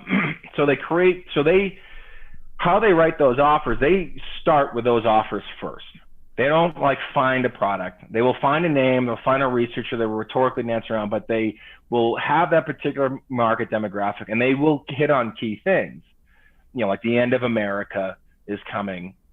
Most old people are concerned that America's ending. So they're gonna, they're giving them, they're giving them their life back. They're giving them money so that where they're not gonna die, greeting at Walmart or something. They're scared to death of doing that, which makes good sense. So they have all these fears they're pressing on. Spend time with my grandkids, maybe even see my grandkid, the first one to graduate college. Can you believe that? Little Skippy graduated college. and even get a little frisky with my wife of 58 years. So they paint up this really golden age era image of protection. Then in the end, after 90 minutes, you get a monthly newsletter, but that monthly newsletter means you're going to get sold other things, like our folksy olive oil cure to beat COVID, or the turmeric pill to sleep better. Like, so they create this offer first. It's all about the offer, then the product comes later. So how are we going to do the offer? Then a top writer over there some of them may write it themselves, but a lot of them, like, all right, here's 20 monkeys in my group that are writing offers. Here, this is the formula, we're going to run it. And then they test which story works best. Okay, the researcher from Arizona didn't work. Let's try the crazy doctor from Texas. It's not going so good. Maybe let's try the researcher with this angle. So they'll change the personality, they'll change the entire story to find one that hits. And it's all ultimately to get grandma to hand over her Social Security check. At the end of the day, that's what it's about. Or just pay, or pay. Just get them paying. Sure, a lot. However, if it's a Social Security check, if it's their credit card where their granddaughter is supporting them, or if they're old and the guy he probably has maybe 10 million in tin cans out back and his farm in Iowa, and he's got it. Just how much of that 10 million can we grab? Always the question is at what cost? I think in some ways getting seniors to hand over their dinero is one of the things that most people don't care of as a crime, because nobody wants to think of old people on their deathbed because it's just sad. And that's why there's so much senior fraud anyways, is because a lot of these people are senile or close to it. And when you're targeting these people, you got to be really careful, because there's so much opportunity to basically fleece someone blind. Right. And they're not even thinking that. Because they're so obsessed with conversion. The big problem with this world, and not just Agora, and even the guru stuff, but but back to Agora, it's so conversion based, and right back to the thing we mentioned, they're making money, therefore they're making value, and no government, anti-capitalist commie, or no capitalist Wall Street huckster is going to tell me otherwise. So this odd libertarian thing, so they miss, so that all those conversions, all those old people kind of just become numbers on a screen. That's so insidious, and it's what you said. They've lionized making money. They think it's the perfect. They think if they're making money, they're therefore moral, and they don't understand that Bernie Madoff made money. He made a lot of money. Charles Ponzi made a lot of money. These are not good people. Right. And Madoff knew what he was doing, but the Agora people don't. Some of them do. The more. It's just like the Ryan Dices, the Russell Brunson. Not that Dice or Brunson are being as aggressive as those guys. Nowhere near it. I would have a hard time. Russell understands what Agora does, and he loves conversions, but not to the point where it's all hail conversions. So these guys, they. Even some of the copywriters, if you pose them that question, some of them are just going to look at it well, if they followed it and it worked, it could work. Their studies show that, so they kind of start getting into this, platitude speak of it could work. Look, it's not on me. We sold them something that could work. They don't. Didn't they read the disclaimer at the bottom? Exactly. So they miss that it is what it is. And that's kind of when I, got out of this stuff. It was it's just pure money extraction. And they're taking advantage of older conservative, males and females, and extracting money from them and counting money. Let's talk about claims, right? One thing I want to talk about is the ability for these writers to make it sound like they're, you mentioned turmeric or colloidal silver or oregano herbs, sun-dried in Panama. they have this ability, and I've watched it, and it's kind of amazing, to say that they can cure cancer, cure heart disease, cure Alzheimer's, cure all these things, and implant that in your mind that it can do all these things without ever saying that. Can you speak to how they dance legally around these issues? Because obviously they're not allowed to technically say, they can't say the words oregano cures diabetes, but they can dance around it with words like oregano has been proven to lower blood sugar or blood sugar irregularities, or like, you know what I mean? Like, they know how to get around the legal things. Can you talk about that? So there's a couple of things to that. So one one thing we could probably call those, and it's not quite tied to what you said, but well, I guess it is. So something called stretch claims.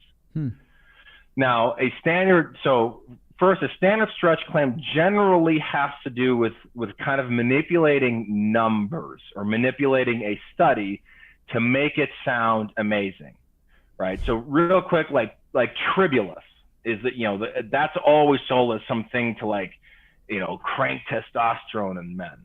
Okay. If you actually find the study, like one rat took some tribulus in 1977 and mounted the other rat.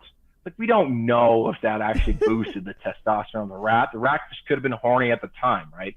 So but so in a copywriter, like a good copywriter, we'd see these things and well, we can't say 0.01%. We're gonna have to find a way to say 10% more or 100% more. And in a sense, even like Gillette might use it with this is the razor is now voted superior to the #1 razor, but they're saying it in the small print compared to our other razor, right? So the stretch claim is to take anything like a number somehow 0.004 and how can we turn this into 400%? Maybe the copywriter mistakenly saw it as 4.0. Okay, we're sorry, we'll change it to 40% difference, right? So stretch claims generally go with numbers, and in a second after I'll answer your question here, but yeah, I'll touch base on kind of guru stretch claims. Sure. But back to the rhetorical dancing around. Now the top offers on Agora or we saw a top offer on ClickBank that's running on media like Venus Factor, or these other big humongous health offers, even more standard, more normalized companies like Onnit or something like that, right? They have to be careful of what they are saying. Agora gets blacklisted really quickly online, but most other people they will take a study on PubMed, that's the breeding ground for a lot of this bullshit is PubMed. Sure. They find one study from the 60s. And they transform it into a hidden cure, right? Yeah. Right. 3 people took ashwagandha and 1 person, slept better. Wow. So what they do,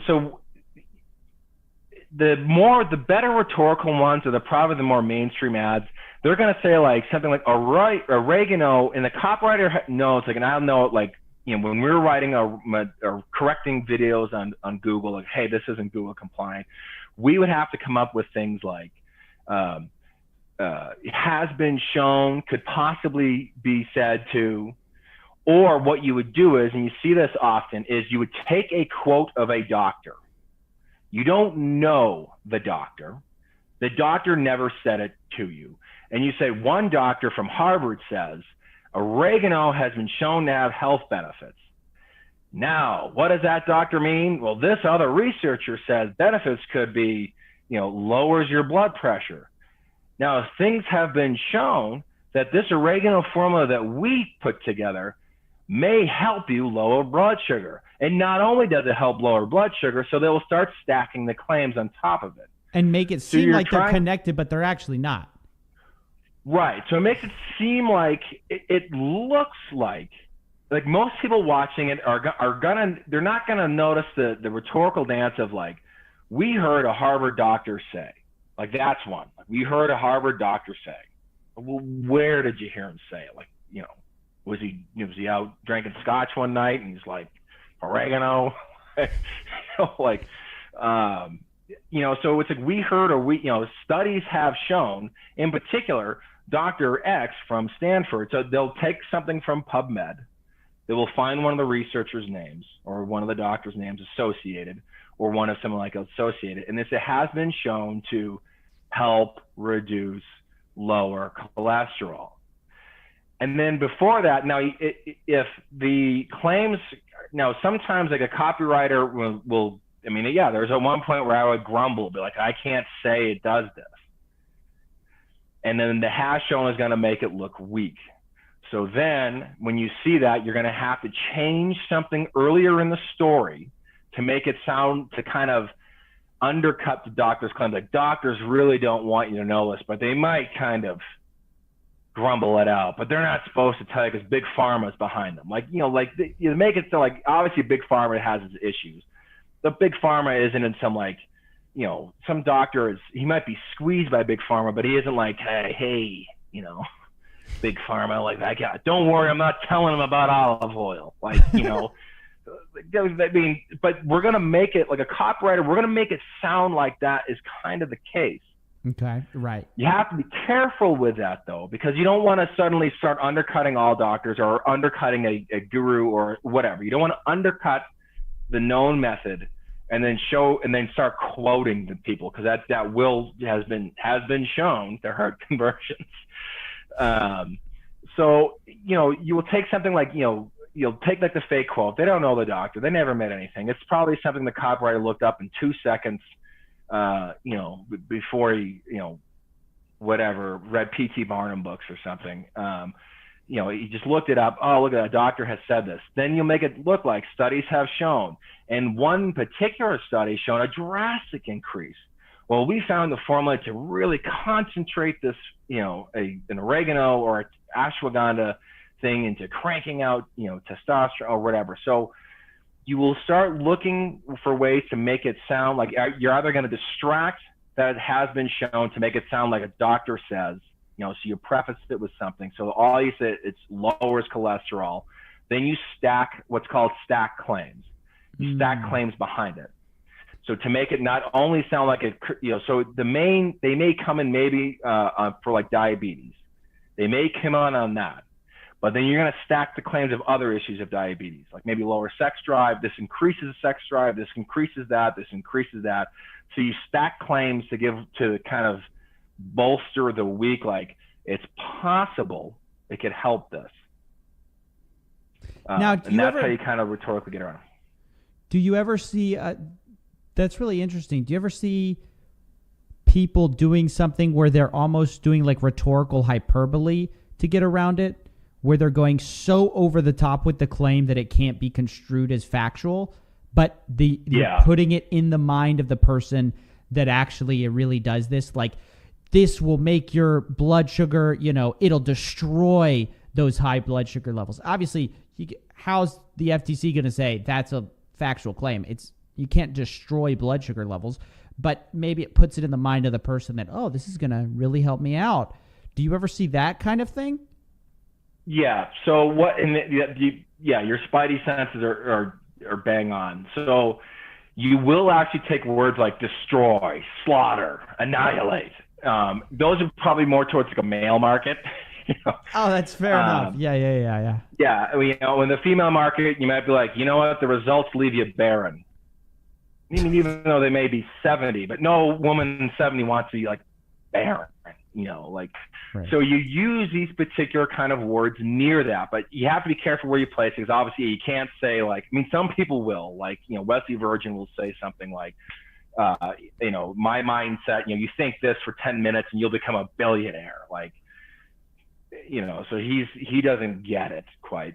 But, these other guys, or I've done it, you put a word near something like slaughter, destroy, or you kind of preface those words. So you put it close enough, and then you kind of dance like has been shown, or you can say something like this, ashwagandha has been shown to lower cholesterol. Well, in my opinion, in my results, in my experience, it destroys cholesterol. I see. Or in my experience, or one of our clients, then you have the testimonial, where it eats fat cells. Like no person says it eats fat cells. Like, so you will pick these particular words based on, generally you want to do it if you're smart, and you're trying to get them close enough to where it sounds like it's playing up that claim. Now, something on Google, you have to be careful, because Google is going to really notice that destroy. Like, Google is getting smarter and smarter at this, but these, it's just like confidence artists. They just get better and better at finding another rhetorical dance. Well, I don't know what the meaning of, it has been shown, has been. Is this something new? Oh, geez. We're sorry. I didn't mean to say that, Your Honor. Yeah. Yeah. So we'll change it. So they'll move those particular words in a particular order to try to make it sound like, you'll think do this 6-step system and you'll be a millionaire in 3 months, or this ashwagandha just lasers fat off your body. It's an unbelievable industry that you and I are both sort of wrapped up in. I just find it fascinating, sort of your angle on it. Yeah, it's a unique world. That's for sure. Well, Jim, I think that's it. What do you have anything else you wanted to get off your chest while you're here? What did you wanted to tell people? I don't know. It's always stuff, but I think I got a lot off my chest there. So this was a lot of fun. Yeah, man. Thanks for coming on the show. Thanks for speaking out about this. I've been begging people to come forward forever. And listen, let me do a little shout out. Look at me. Look at the camera right now. So let me say this. If you work for Agora and you just happen to want to spill the beans, you're getting hungry, you're getting antsy, you're saying, hey, this isn't right what we're doing to people, I am welcoming all tips to my inbox. You can find my email address pretty easily. Please come tell on your employer. Just tattletale. I'm asking for snitches.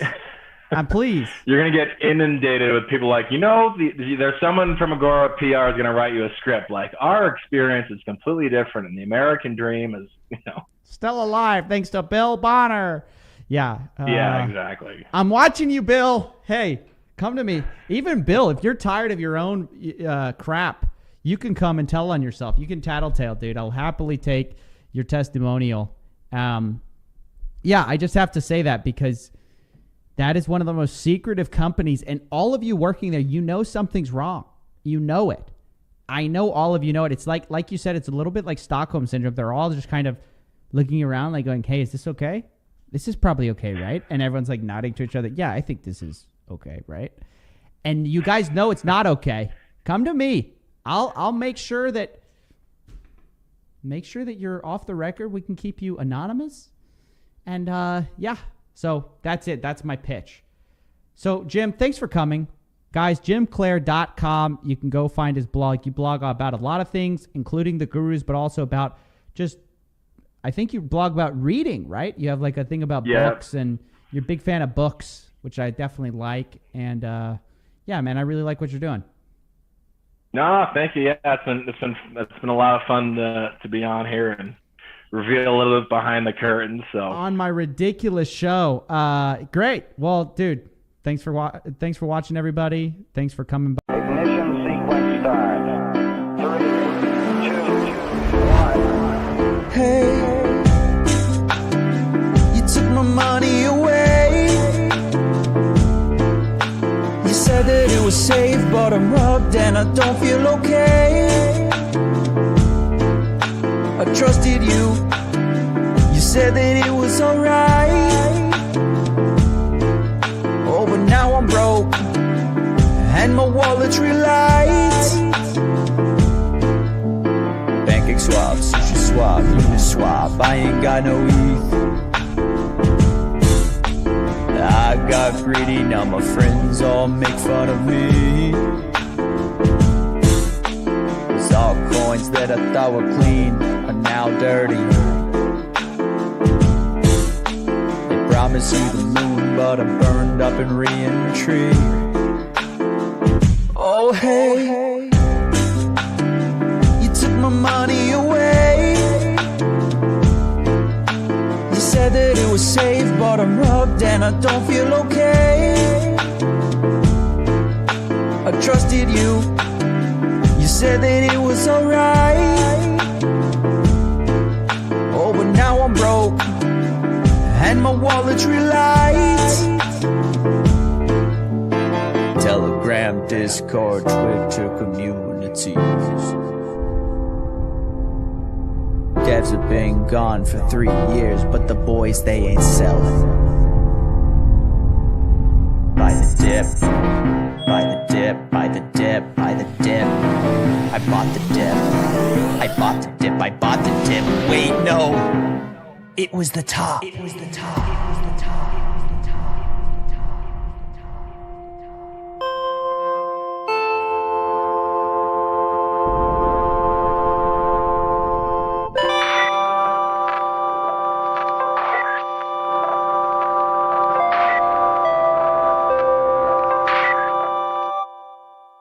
I Amazoned a book for this person. I heard this person likes Amazon, so I got this for them. He who shall not be named, who submitted this cease and desist letter to me to try to get me to shut up. I have this book for this individual.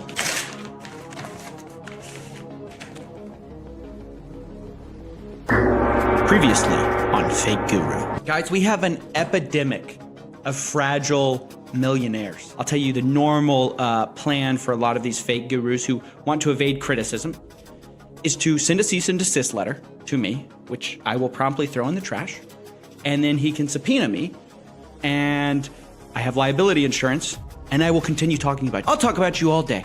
But ultimately, it's not about him having a realistic claim. It's about him silencing criticism and hoping it goes away. And anytime someone wants to hide the truth, it becomes that much more important to tell. We do not speak his name. Welcome to Fake Guru! Today we have an exciting story, guys. We have a hot race for the Fake Guru Trophy of the Year, Fake Guru of the Year. It's very exciting. I thought KT9 had it sealed, but this contains the Dark Horse's attempt to take back the throne. He who shall not be named. In this video, say his name in the comments at your own risk. This envelope contains a cease and desist letter from he who shall not be named towards the channel. It's confidential according to this legal team. I've carefully reviewed it, and I have a few things to say about the contents and the type of person who would send this. And then, as a show of good faith, yours truly, Sifu, is going to show you guys how to be magnanimous, how to be generous. I'm going to offer this person a gift from me to he who shall not be named. Okay, so starting with the contents of this, guys, I wish I could tell you more. Listen, it's very explicit. The cease and desist letter is confidential. I'm no lawyer. I looked it up online. It's kind of hard to tell what I can say, what I can't say. So I am not going to be revealing the contents, the exact contents of what's going on in here. But I'll tell you what's very clearly obvious and doesn't reveal anything about the thing. It has to do with things I've said about he who shall not be named. It's it's just the defamation cease and desist. The problem is that it doesn't have any merit, right? It's a SLAPP lawsuit. SLAPP is an acronym that stands for Strategic Lawsuit Against Public Participation. These are frivolous suits with no legal merit, specifically designed to stifle public debate or dissent. And these happen all the time. Key characteristic of SLAPP suits. The whole point is to put the defendant through a difficult, painful experience. And even if cases fail in lower courts, as they often do, the plaintiffs can find ways to extend them through intensive discovery requests, depositions, and appeals that drain the target's time and resources. And alarmingly, journalists are not the only ones targeted with SLAPP suits. In some cases, they can be used to silence citizen activists. It's made to shut me up, guys, and we're not gonna shut up. In America, again, it's not Korea. All these gurus think we live in Korea.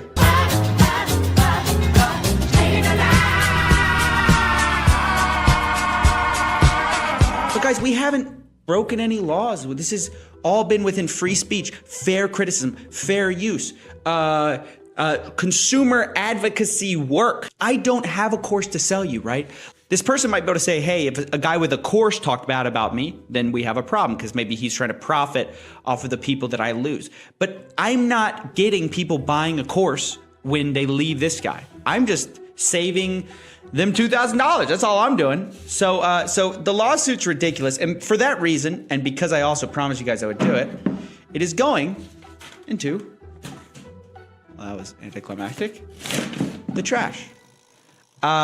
Because it's ridiculous. And it's an attempt to bully me and silence me. And we're not going to let that happen, guys. We're not going to let that happen on Coffeezilla. I told myself two things when I started this channel. I said, number one, no one's off the table. No one's off limits. That means that even when I talk to these gurus, a lot of them have approached me behind closed doors trying to chum up to me. I can't make friends with these guys. I don't say, hey, since we're buddies, I'm not going to make a video about you. That's not how this works. If you're a fake guru, you get called out. But number two, the second rule of Coffeezilla is that we don't respond to intimidation. We don't respond to legal threats. We don't respond to threats against my financial situation. You know, I'm not rich, guys, right? I spend most of the money made from this channel directly back into our liability insurance to protect us from bullies, right? So this isn't for me, right? It's for you, the people. It's why I have people like Garrett on, the teacher who joined to High Ticket Closer and lost $26,000. It's why I have anonymous interviews with people who lost $13,000 with all manner of scams. Because this ultimately is about getting you the information, and we cannot back down to threats like this. So I'm just here to tell you what's happening, to update you on what's going on. But we're being legally threatened, basically. It's a matter of take down the videos, the posts, or else. But we're not going to do it. And come hell or high water, you know, whatever they decide to do, we will be reporting on it. We will be talking about it. They're not going to silence Coffeezilla. But number two, I have a gift for this person. He who shall not be named. Okay? And let me explain the gift before I talk about it. Guys, as we saw in the last video, I think there's a bit of an ego problem here, right? There's a bit of a feeling when you make a certain amount of money that I can just throw money at problems to make them go away. I don't actually have to allow free speech about me. I don't actually have to allow bad posts about me. I can just silence criticism. And I think a certain type of person does that. I think there's a psychology behind it. I think it's some kind of a syndrome. I think there's a little problem going on here. And so to help that little problem, I Amazoned a book for this person. I heard this person likes Amazon, so I got this for them. Okay, so if this person would like to anonymously contact me, he who shall not be named, who submitted this cease and desist letter to me to try to get me to shut up, I have this book for this individual. If they would like to send me their address, I can ship it right to them. But let's just open up the book and see. We'll reseal it later, but I want to show you guys the book that was for this person, so they can see what a great prize they'd get if they would just you know, stop trying to silence me all the time. Look, check it out.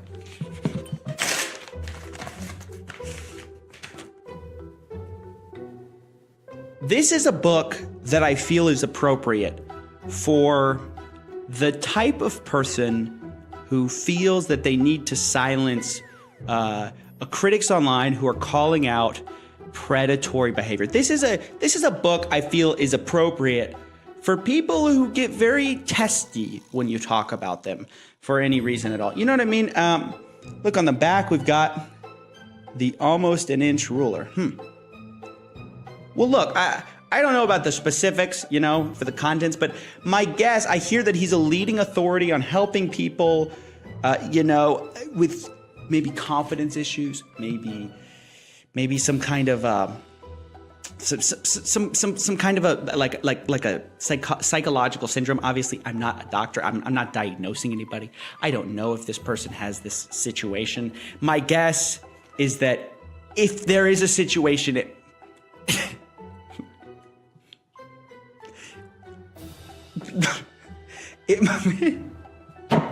it might be a small situation, worth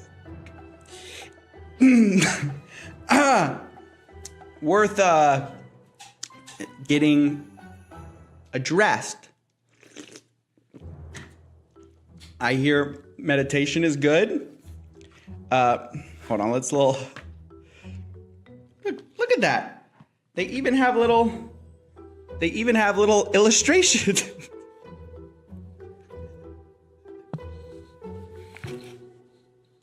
Obviously, this is all a joke, and I'm not saying anything about anyone's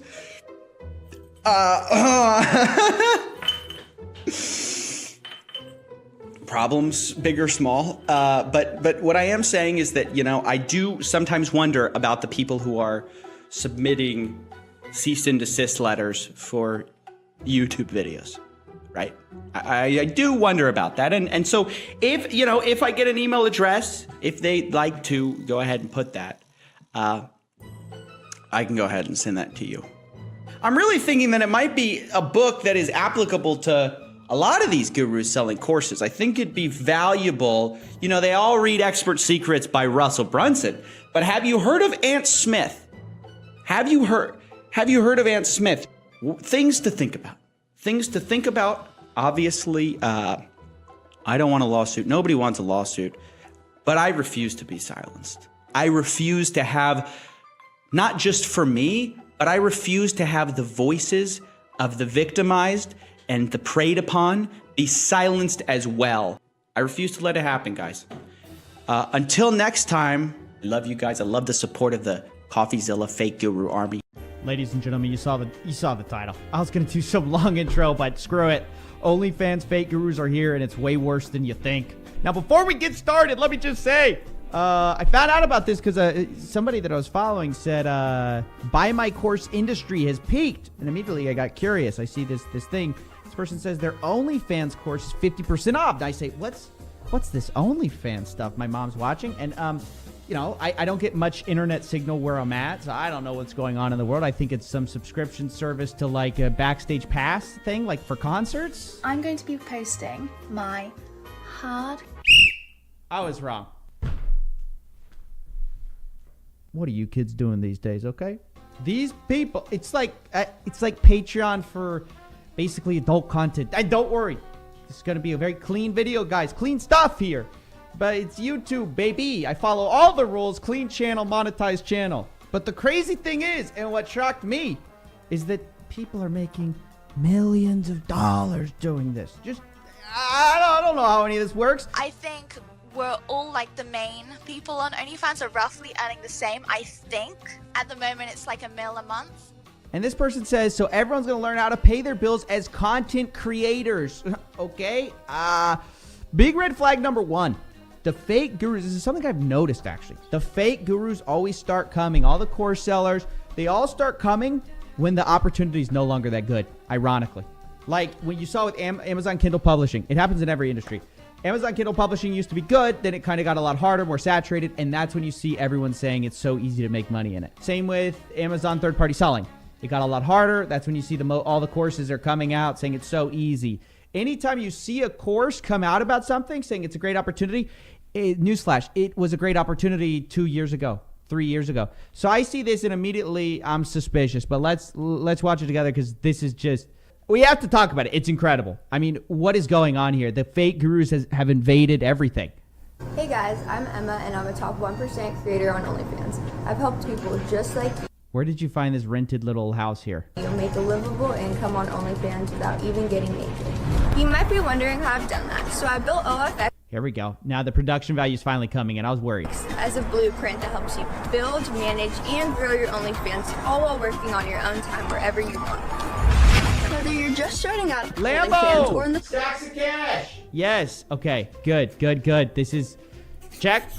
I mean, literally, you just can apply it to any industry. Clearly, you can apply it to any industry. Process of creating one. This program is for you. I give you all the secret tips and tricks other creators don't want you to know that you need in order to be a successful content creator. So you go to the site, and the first thing you see is how to make $500 a day on OnlyFans without ever getting naked. Hey, sign me up. Here's a sneak piece of how this course will help you get there. $79, already 226 reviews. Can I see any of them? Oh, no. I can't. Nothing's clickable here. 3 big myths. I need to have a big following. You probably do. I need to get nude. I need to look like an Insta model. Listen, guys, I'm no expert. Okay? I didn't know what this site was 3 minutes ago. But quite frankly, if it is what I think it is, I'm pretty sure all of those are rules. Actually, quite frankly. But here's what's insulting, guys. Here's what really pissed me off and made me need to do this. So it's all the classic, Russell Brunson ClickFunnels stuff, right? It even is a ClickFunnel. Classic stuff. Oh, testimonials. These are real people. Real testimonials. Right. Then you see peek inside the program. And I was obviously curious because I'm thinking about starting my career as a feet model, actually. I was thinking of putting up some feet pictures. And you see this. Introduction. 2 minutes long. Wait, what? How does OnlyFans work? 1 minute long. Dude, this course has nothing in it. It's all obvious stuff.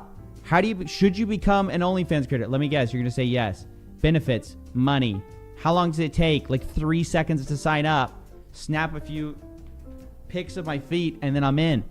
So you go through this thing. I was going through the curriculum, and there's nothing in here. This person is just literally saying it's the opportunity, great opportunity, $500 a day. You're literally selling nude pictures online. How hard is that? It's not. So she has nothing on there. Build your profile. It's like a setup tutorial page. Designing your profile. Starting your profile bio. Fine-tune your bio. You're paying $79 for this. Establishing a subscription rate. Content creation. Like, this is so obvious. And then you get to the last part, which should be the most advanced. And it's like, hey, maybe you should focus on new subscribers and content variety. I mean, these people have no shame. They're like, yeah, I'll just charge you for nothing. Build a link tree. Hey, that's a good idea. Y'all know what that is? A link tree just has a bunch of your links. It's like you set it up in 3 seconds. Expand your services, which I guess is like going from a foot model to a hand model. It's like, what? Oh, it's so dumb. Somebody just read Expert Secrets for the first time and decided they need to get it in on OnlyFans. It's insane. Like, there's nothing in here. I was honestly thinking about buying it for a meme, but there's nothing. I mean, even the final courses are like 3 minutes long. I think the whole course is like an hour long of filler content about basically how to set up a profile for $79. And the crazy thing is I bet this is going to make a ton of money. And you look in here and you go, oh, refund policy. Absolutely no refunds are given. Absolutely no exceptions. Okay. Whatever. Even more reason not to get this. And then you go to the bottom. It says disclaimer, no earnings projections, promises, or representations. Excuse me? What does this say? How to make $500 a day. This is so dumb. So obviously I go to enroll, right? The earnings disclaimer, there is none. Like, these aren't hyperlinks. These are just like somebody put it in as text. It's the laziest course I've ever seen created ever. And it's probably going to make tons of money. And then here, after saying that, oh, actually, there are no refunds, it says unconditional money-back guarantee. Well, which is it? Is it a money-back guarantee? Well, let's check the privacy policy. Up. Terms and conditions. Up. This is so bad. This is the worst thing I think I've ever seen, especially when you consider all these articles are coming out right now that this space is so saturated. Like, according to the New York Times, they went from 120,000 content creators in 2019 to more than 1 million in 2020. So literally, you 10x'd your competition, and this chick is saying, oh, it's so easy to do, so easy to run. Like, what are you talking about? You have 10 times the competition, and she's not even teaching you anything. Listen, there are no tricks. You gotta just be famous and hot, probably, would be my guess. Wow, I'm honestly in disbelief. And I checked the quote tweets. And I said, what are people saying about this? And they're saying, not gonna lie, I love this generation of content creators. Signing up for my first course of 2020, like, most of them are positive. People are taking this ridiculous course, which has nothing in it. I mean, literally, it's like how to sign up. Oh, that's the end of the course. Want to read the terms and conditions? No refunds. How to make $500 a day. Not an earnings claim. I don't know. It's drives me crazy. I literally swear. I don't understand the people who spend money on this stuff. I mean, it's like, have we not learned? Just if you see a ClickFunnels, anything, just go. Just get out, dude. It's not gonna be worth it, dude. That's basically it. I wanted to show you guys this. Let me know what you think in the comments below. I mean, would you pay for something like this? Do you think there's any market for anything like this? What do you think? Are you like me? Are you a boomer who doesn't know anything about this world? That's it. I don't know. Let me know what you think in the comments below. But I thought we'd fake Guru Friday this girl because I already got a cease and desist letter last time, so I might get sued for saying this, but we have to talk about the fraud and lies that are catching up with SafeMoon and their CEO, John Caroni. Last time, we uncovered millions of dollars of stolen company money, but this time it gets even worse. I'm being threatened for uncovering shell companies, and worse, so is John's mom. So look, guys, we're on like part 5 of this SafeMoon expose. So if you haven't watched the previous videos, some of this might not make a ton of sense. We're deep in the Coffeezilla lore here. We're deep in the $10 million studio. So I've got a couple of options. First, you can go watch those videos and then jump to this timestamp for when we're going to discuss the rest of it. Or I can give you a super quick recap. The summary is that SafeMoon is a formerly billion-dollar cryptocurrency which promised to take their investors safely to the moon.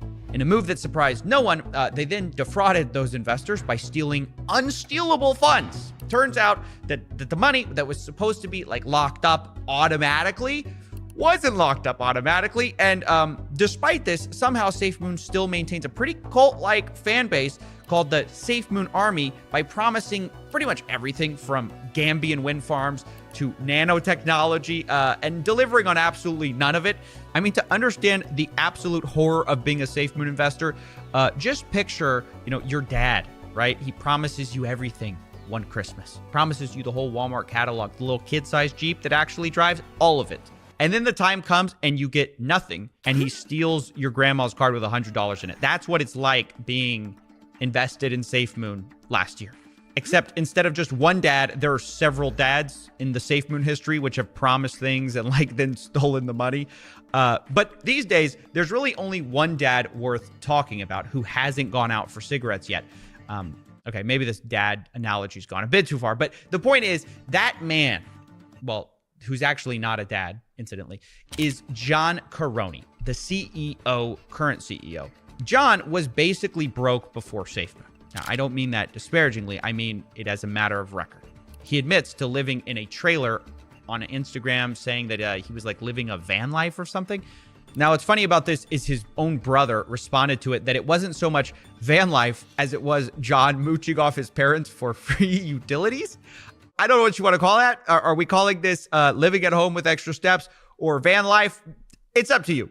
Either way, John hit it big when he got attached to SafeMoon. He quickly became a multi-millionaire after he stole money which was supposed to be for investors, which we all discovered accidentally because of a wiener dog NFT that John posted to Instagram to show off. We here at Coffeezilla call that Wienergate. And unfortunately, it's too hard to talk about here today. You can go watch a video about that here. But either way, this proved that John had millions of dollars of crypto that he shouldn't, right? Because the whole idea was we're locking the money away. We're not going to touch it for like 4 years or something. It turns out, of course, they did. But it got me thinking. Once we found this, I wanted to know, where did this money go? Where's he putting all this crypto, right? He doesn't keep it all in crypto. And that's what we're going to find out today. Now, one last piece of context that I do think is important. Most of the people who formerly worked with John Caroni told me the same thing, basically. He's terrible to work with and quite ruthless, as you'll see in these recordings. There's like no substance of a human there anymore. He's just a fucking dick. He's just a John's a fucking monster and does not care about his employees whatsoever. This is going to sound really up, and I apologize in advance. The only time I like John is when he's depressed. Now, again, I don't mean that to show him disparagingly. I just think it's important context because the SafeMoon Army still believes that John is basically their savior. He's the good guy in their eyes, and everyone else is bad because of John. That really is their narrative. But it's a narrative that starts falling apart when you realize the pattern of behavior with everyone. You know, it's like that one friend you have that always has problems with other people, right? They always have drama with everyone and they blame it on everyone but themselves. And at some point you always think like, well, maybe there's a common denominator here.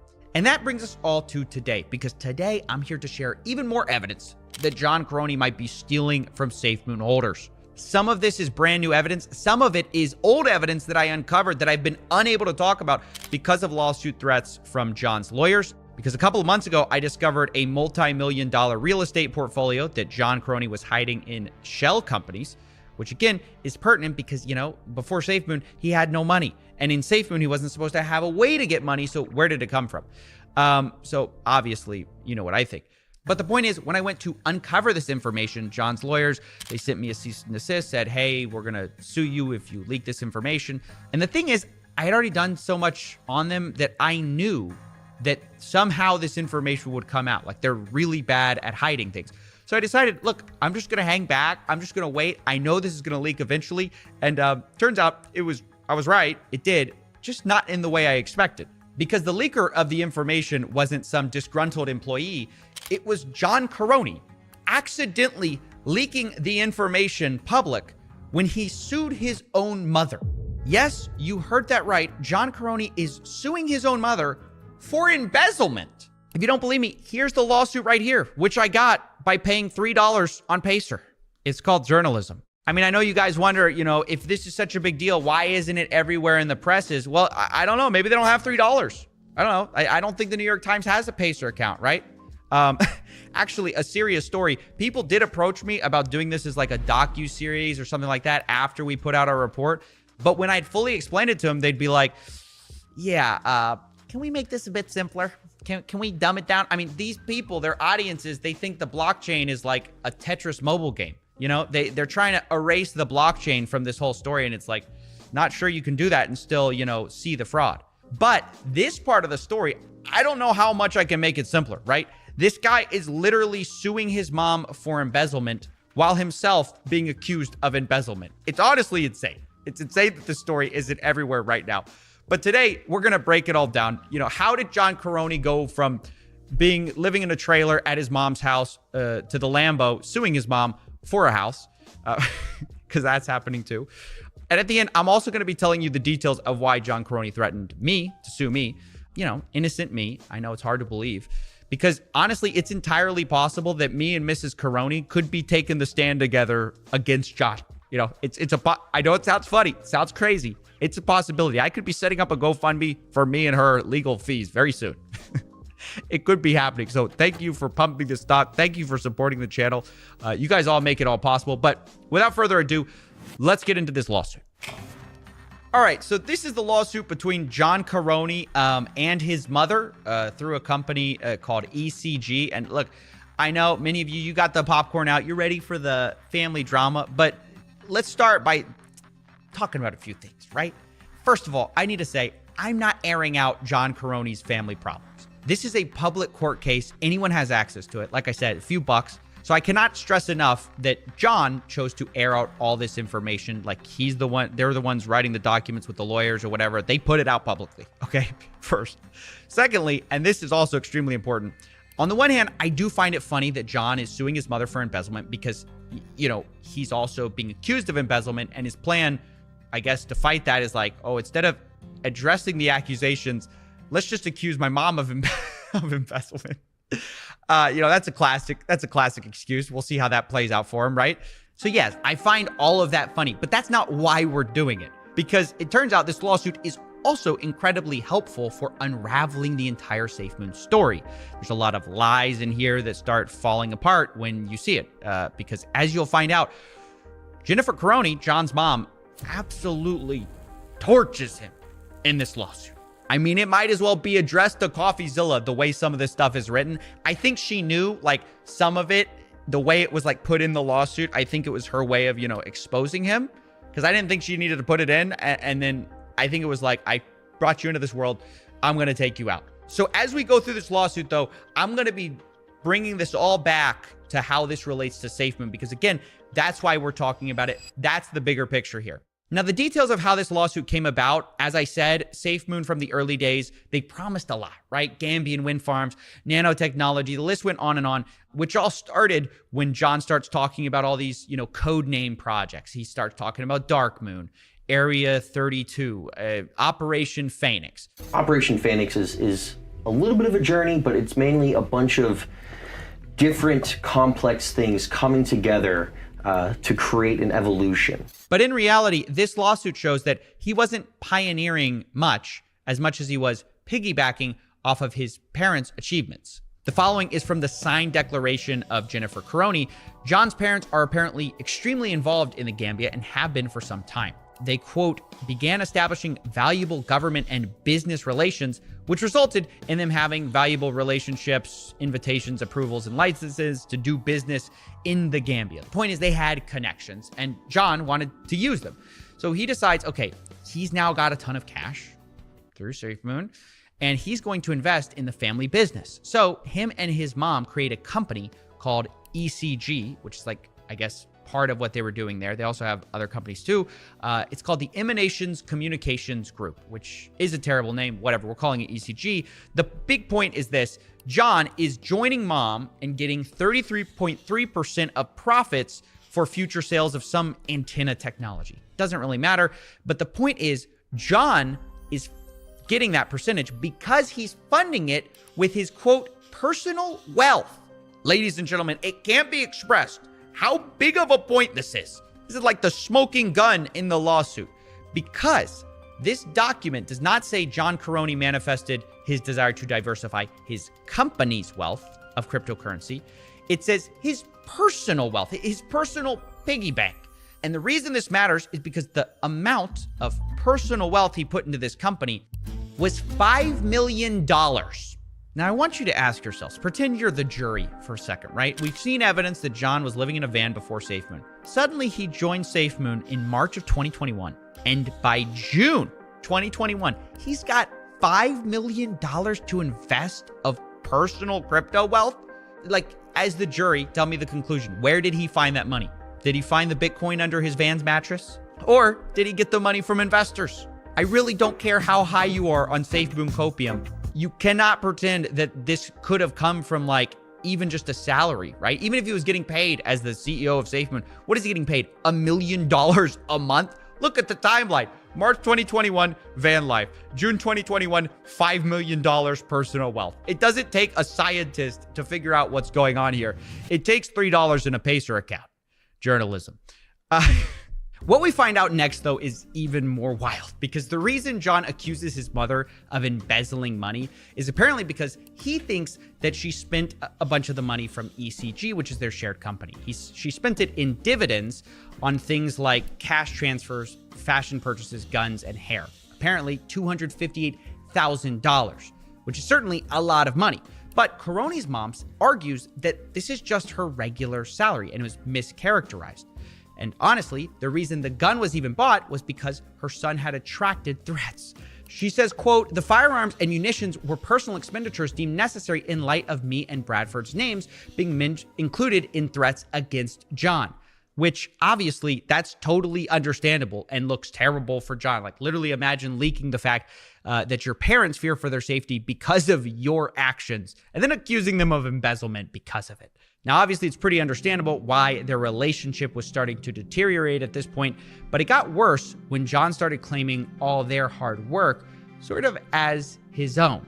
He started renaming their companies, ECG and ECG Operations, and called them Dark Moon and Area 32 to the SafeMoon army to make it look like he was doing a bunch of work. His mom tried to tell him that this was extremely cringe, but he didn't listen. Now, the reason this is important, again, is because in context with SafeMoon, John was making it sound like he's this innovator. He's this evolution guy. He's leading the charge. But in reality, he was just taking credit for other people's work, and he would allegedly even leak proprietary information, which they asked him not to leak. And it just led to more of a rift between them. Now, of course, at this point, the Gambia was still a big part of Safe Moon's narrative and story, so John couldn't let this weakening relationship last for very long. So he decides to make a last-ditch effort to go to the Gambia and repair relationships. And you'd think at this point that John would sort of humble himself and take the L, but instead, it turns out that allegedly he went behind his mom's back to the business partners in the Gambia that the parents had spent years building up these relationships and tried to cut her out of her own deal. Allegedly, he tried to bribe her friends and business partners with $350,000 contingent on them cutting her out, which, oh my gosh, have you no shame? This woman not only birthed you, she brought you the whole deal. And luckily for Jennifer, her business partners refuse, but John doubles down and says, I'll give you $4.5 million if you do it. And also get rid of these pesky regulations around approving, my plans, etc. To which her partners in the Gambia were like, no, that's not how any of this works. And John's reaction was apparently, quote, to improperly transport business assets and property, to include personal property, across international borders. Guys, I will let your imagination run wild with what these personal assets were or business assets. I mean, was it a car? Was it a plane? Was it secret documents? I don't know. The accusation is that he stole stuff, though, either way. And honestly, John Caroni just kind of comes off like a Bond supervillain here. He doesn't get his way, so he just steals stuff and leaves across international borders. And bear in mind, this is coming from his own flesh and blood that is making these accusations. His own mom. Now, they called this whole event the March 2022 invitation in the lawsuit. And incidentally, this is also when John's own brother, Charles Caroni, decided he was going to leave Safe Moon. At the time, he said it was because he wanted to go back to college, but looking back at the timeline, it seems pretty clear. And now that the gloves are off, Charles, his brother, is saying publicly, quote, sorry, this was said before his suing my mother phase. So the whole family seems to have turned against John. And at this point, even his uncle is tweeting about the dark triad. He's tweeting about coffee makers, how much he loves this coffee machine in the same month that we were exposing John. It's just all going pretty horribly for John. But again, I'm not saying this, for the drama or whatever. I'm saying this because this all relates to Safe Moon. This is a company that people have put their trust in, their money in, and John's leading the ship. Because let's put these pieces together. Safe Moon started with a bunch of founders. They all left the company or got run out of the company by John Caroni. Then his family gets involved. They all get run out of the company. Everyone hates John because they seem to be getting screwed. John's ending up rich. The investors are ending up poor. I mean, this isn't too complicated to figure out. Unfortunately, though, I have to harp on this point because each time something like this happens, some new revelation comes out about John Caroni, something unbelievable. Each time, the people in Safe Moon try to rationalize what he has done. Like right now, I kid you not, one of the top posts on their subreddit is justifying why John had to sue his mother. Not did sue his mother, why he had to do it. In this post, the conclusion is, sue is the only correct answer. I mean, at this point, if you can rationalize this, your CEO trying to ruin his mother's reputation, accusing her of embezzlement, all the while facing his own embezzlement charges, you might be in a cult. It's gone too far. Of course, though, this isn't over because with Safe Moon, it's never over. There still is more evidence here because after torching the deal in Gambia, John does what he does best and he shifts the goalposts because instead of saying he screwed up, he releases a captain's log saying, you know what? The Gambia ain't so hot after all. Quote, while the Gambia will always hold a high place in my heart and priorities, the recent trip illuminated myriad other opportunities in other parts of Africa, which is certainly one way of saying you botched the deal. Now next, I do want to cover my own involvement in this whole Safe Moon saga. As I said, I received a cease and desist letter from John Caroni, and I want to talk a bit about that. The gist of it is that it relates to a certain shell company that John Caroni created to hide a housing portfolio. Basically, he's just hiding more of his money. He called it the Ronin Real Estate Company. And the way I found it was through his lawyer, Curtis Wolthius, a family lawyer. Now, right about the time I found out that John had been buying houses with cash and had a multi-million-dollar real estate portfolio, somehow he found out that I knew, and he sent a letter basically saying that, like, we know that you know, and if you say anything about this, we're going to sue you because it would endanger John in some way. which, to be clear, I would have never doxed personal information or, any addresses or anything like that. I just thought it was highly relevant to investors, when they're suffering, that their CEO, their fearless leader, is now living in a mansion. I think that's relevant. But at the same time, I'd already revealed so much wrongdoing with SafeMoon, I didn't feel like it was worth the risk at this point, and I just felt like it was best to just kind of step back and see how this whole thing would shake out, because I kind of had a feeling that this stuff would leak. Because it's pretty hard to hide the fact if you're snatching up houses like the Monopoly Man. And it turns out, once again, John leaked the information himself. He put his secret little Ronin real estate company in the lawsuit against his mom. He blew his cover wide open. Why? Because he was complaining about the fact that he helped his parents with like a down payment, and now sort of wants the down payment back from his parents because they put it in the wrong company's name. And in a twist of irony, he actually names the exact street where his parents' house is located and sort of almost doxes them, which is funny to me because, he's threatening me. How dare you? I didn't even reveal anything. He's like, how dare you? I'm going to send you cease and desist letters, whatever. Meanwhile, he's suing his parents, and he puts their address in there while knowing that his parents are having to go out and buy guns because of, all his shenanigans online. How insane is that? And by the way, his parents have a whole explanation of why, this house that John helped buy isn't in John's Ronin real estate name. That's what John wanted. The reason is because of the title company and the fact that apparently John's dad is like a retired peace officer, and he could get the house's address privatized because of that, which would be great because their address wouldn't be listed publicly online. That's what they wanted. John, of course, goes up and blows this up by putting their street name in the lawsuit. But either way, it's just kind of a mess. Now, again, how does this relate to SafeMoon, though, of course? Well, it turns out while leaking his secret shell company, John's mother also revealed the fact that John was using his personal wealth to buy these houses. Again, this is a multi-million-dollar real estate portfolio, so where did he get all this money, all this personal wealth? She says in a sworn statement, all this funding was understood to be John's own personal wealth. Guys, it's unequivocal. That means that all these houses that John has in his name is his personal houses. So ladies and gentlemen, once again, we find that John's rich, provably, his own mother's saying it, and his investors are poor. That is the legacy of SafeMoon. And yet, unbelievably, once again, the investors still aren't getting it. And, honestly, when I first exposed SafeMoon for millions stolen, the SafeMoon army told me, that's old fun. When I exposed Ben Phillips for millions stolen from him, they told me, oh, that's the old team. When I exposed Papa on a phone call, they told me, oh, well, he's just a bad apple. When I started exposing John is when they freaked out and they go, no, he's not bad. He's the good guy in this whole thing. I exposed $100 million stolen. They said, you finally made a mistake. Only $6.3 million was stolen, which, to be fair, they were right. It wasn't $100 million. It was $6.3 million. I'm just not sure that's the win that they think it is. The fact that any money was stolen is sort of the problem.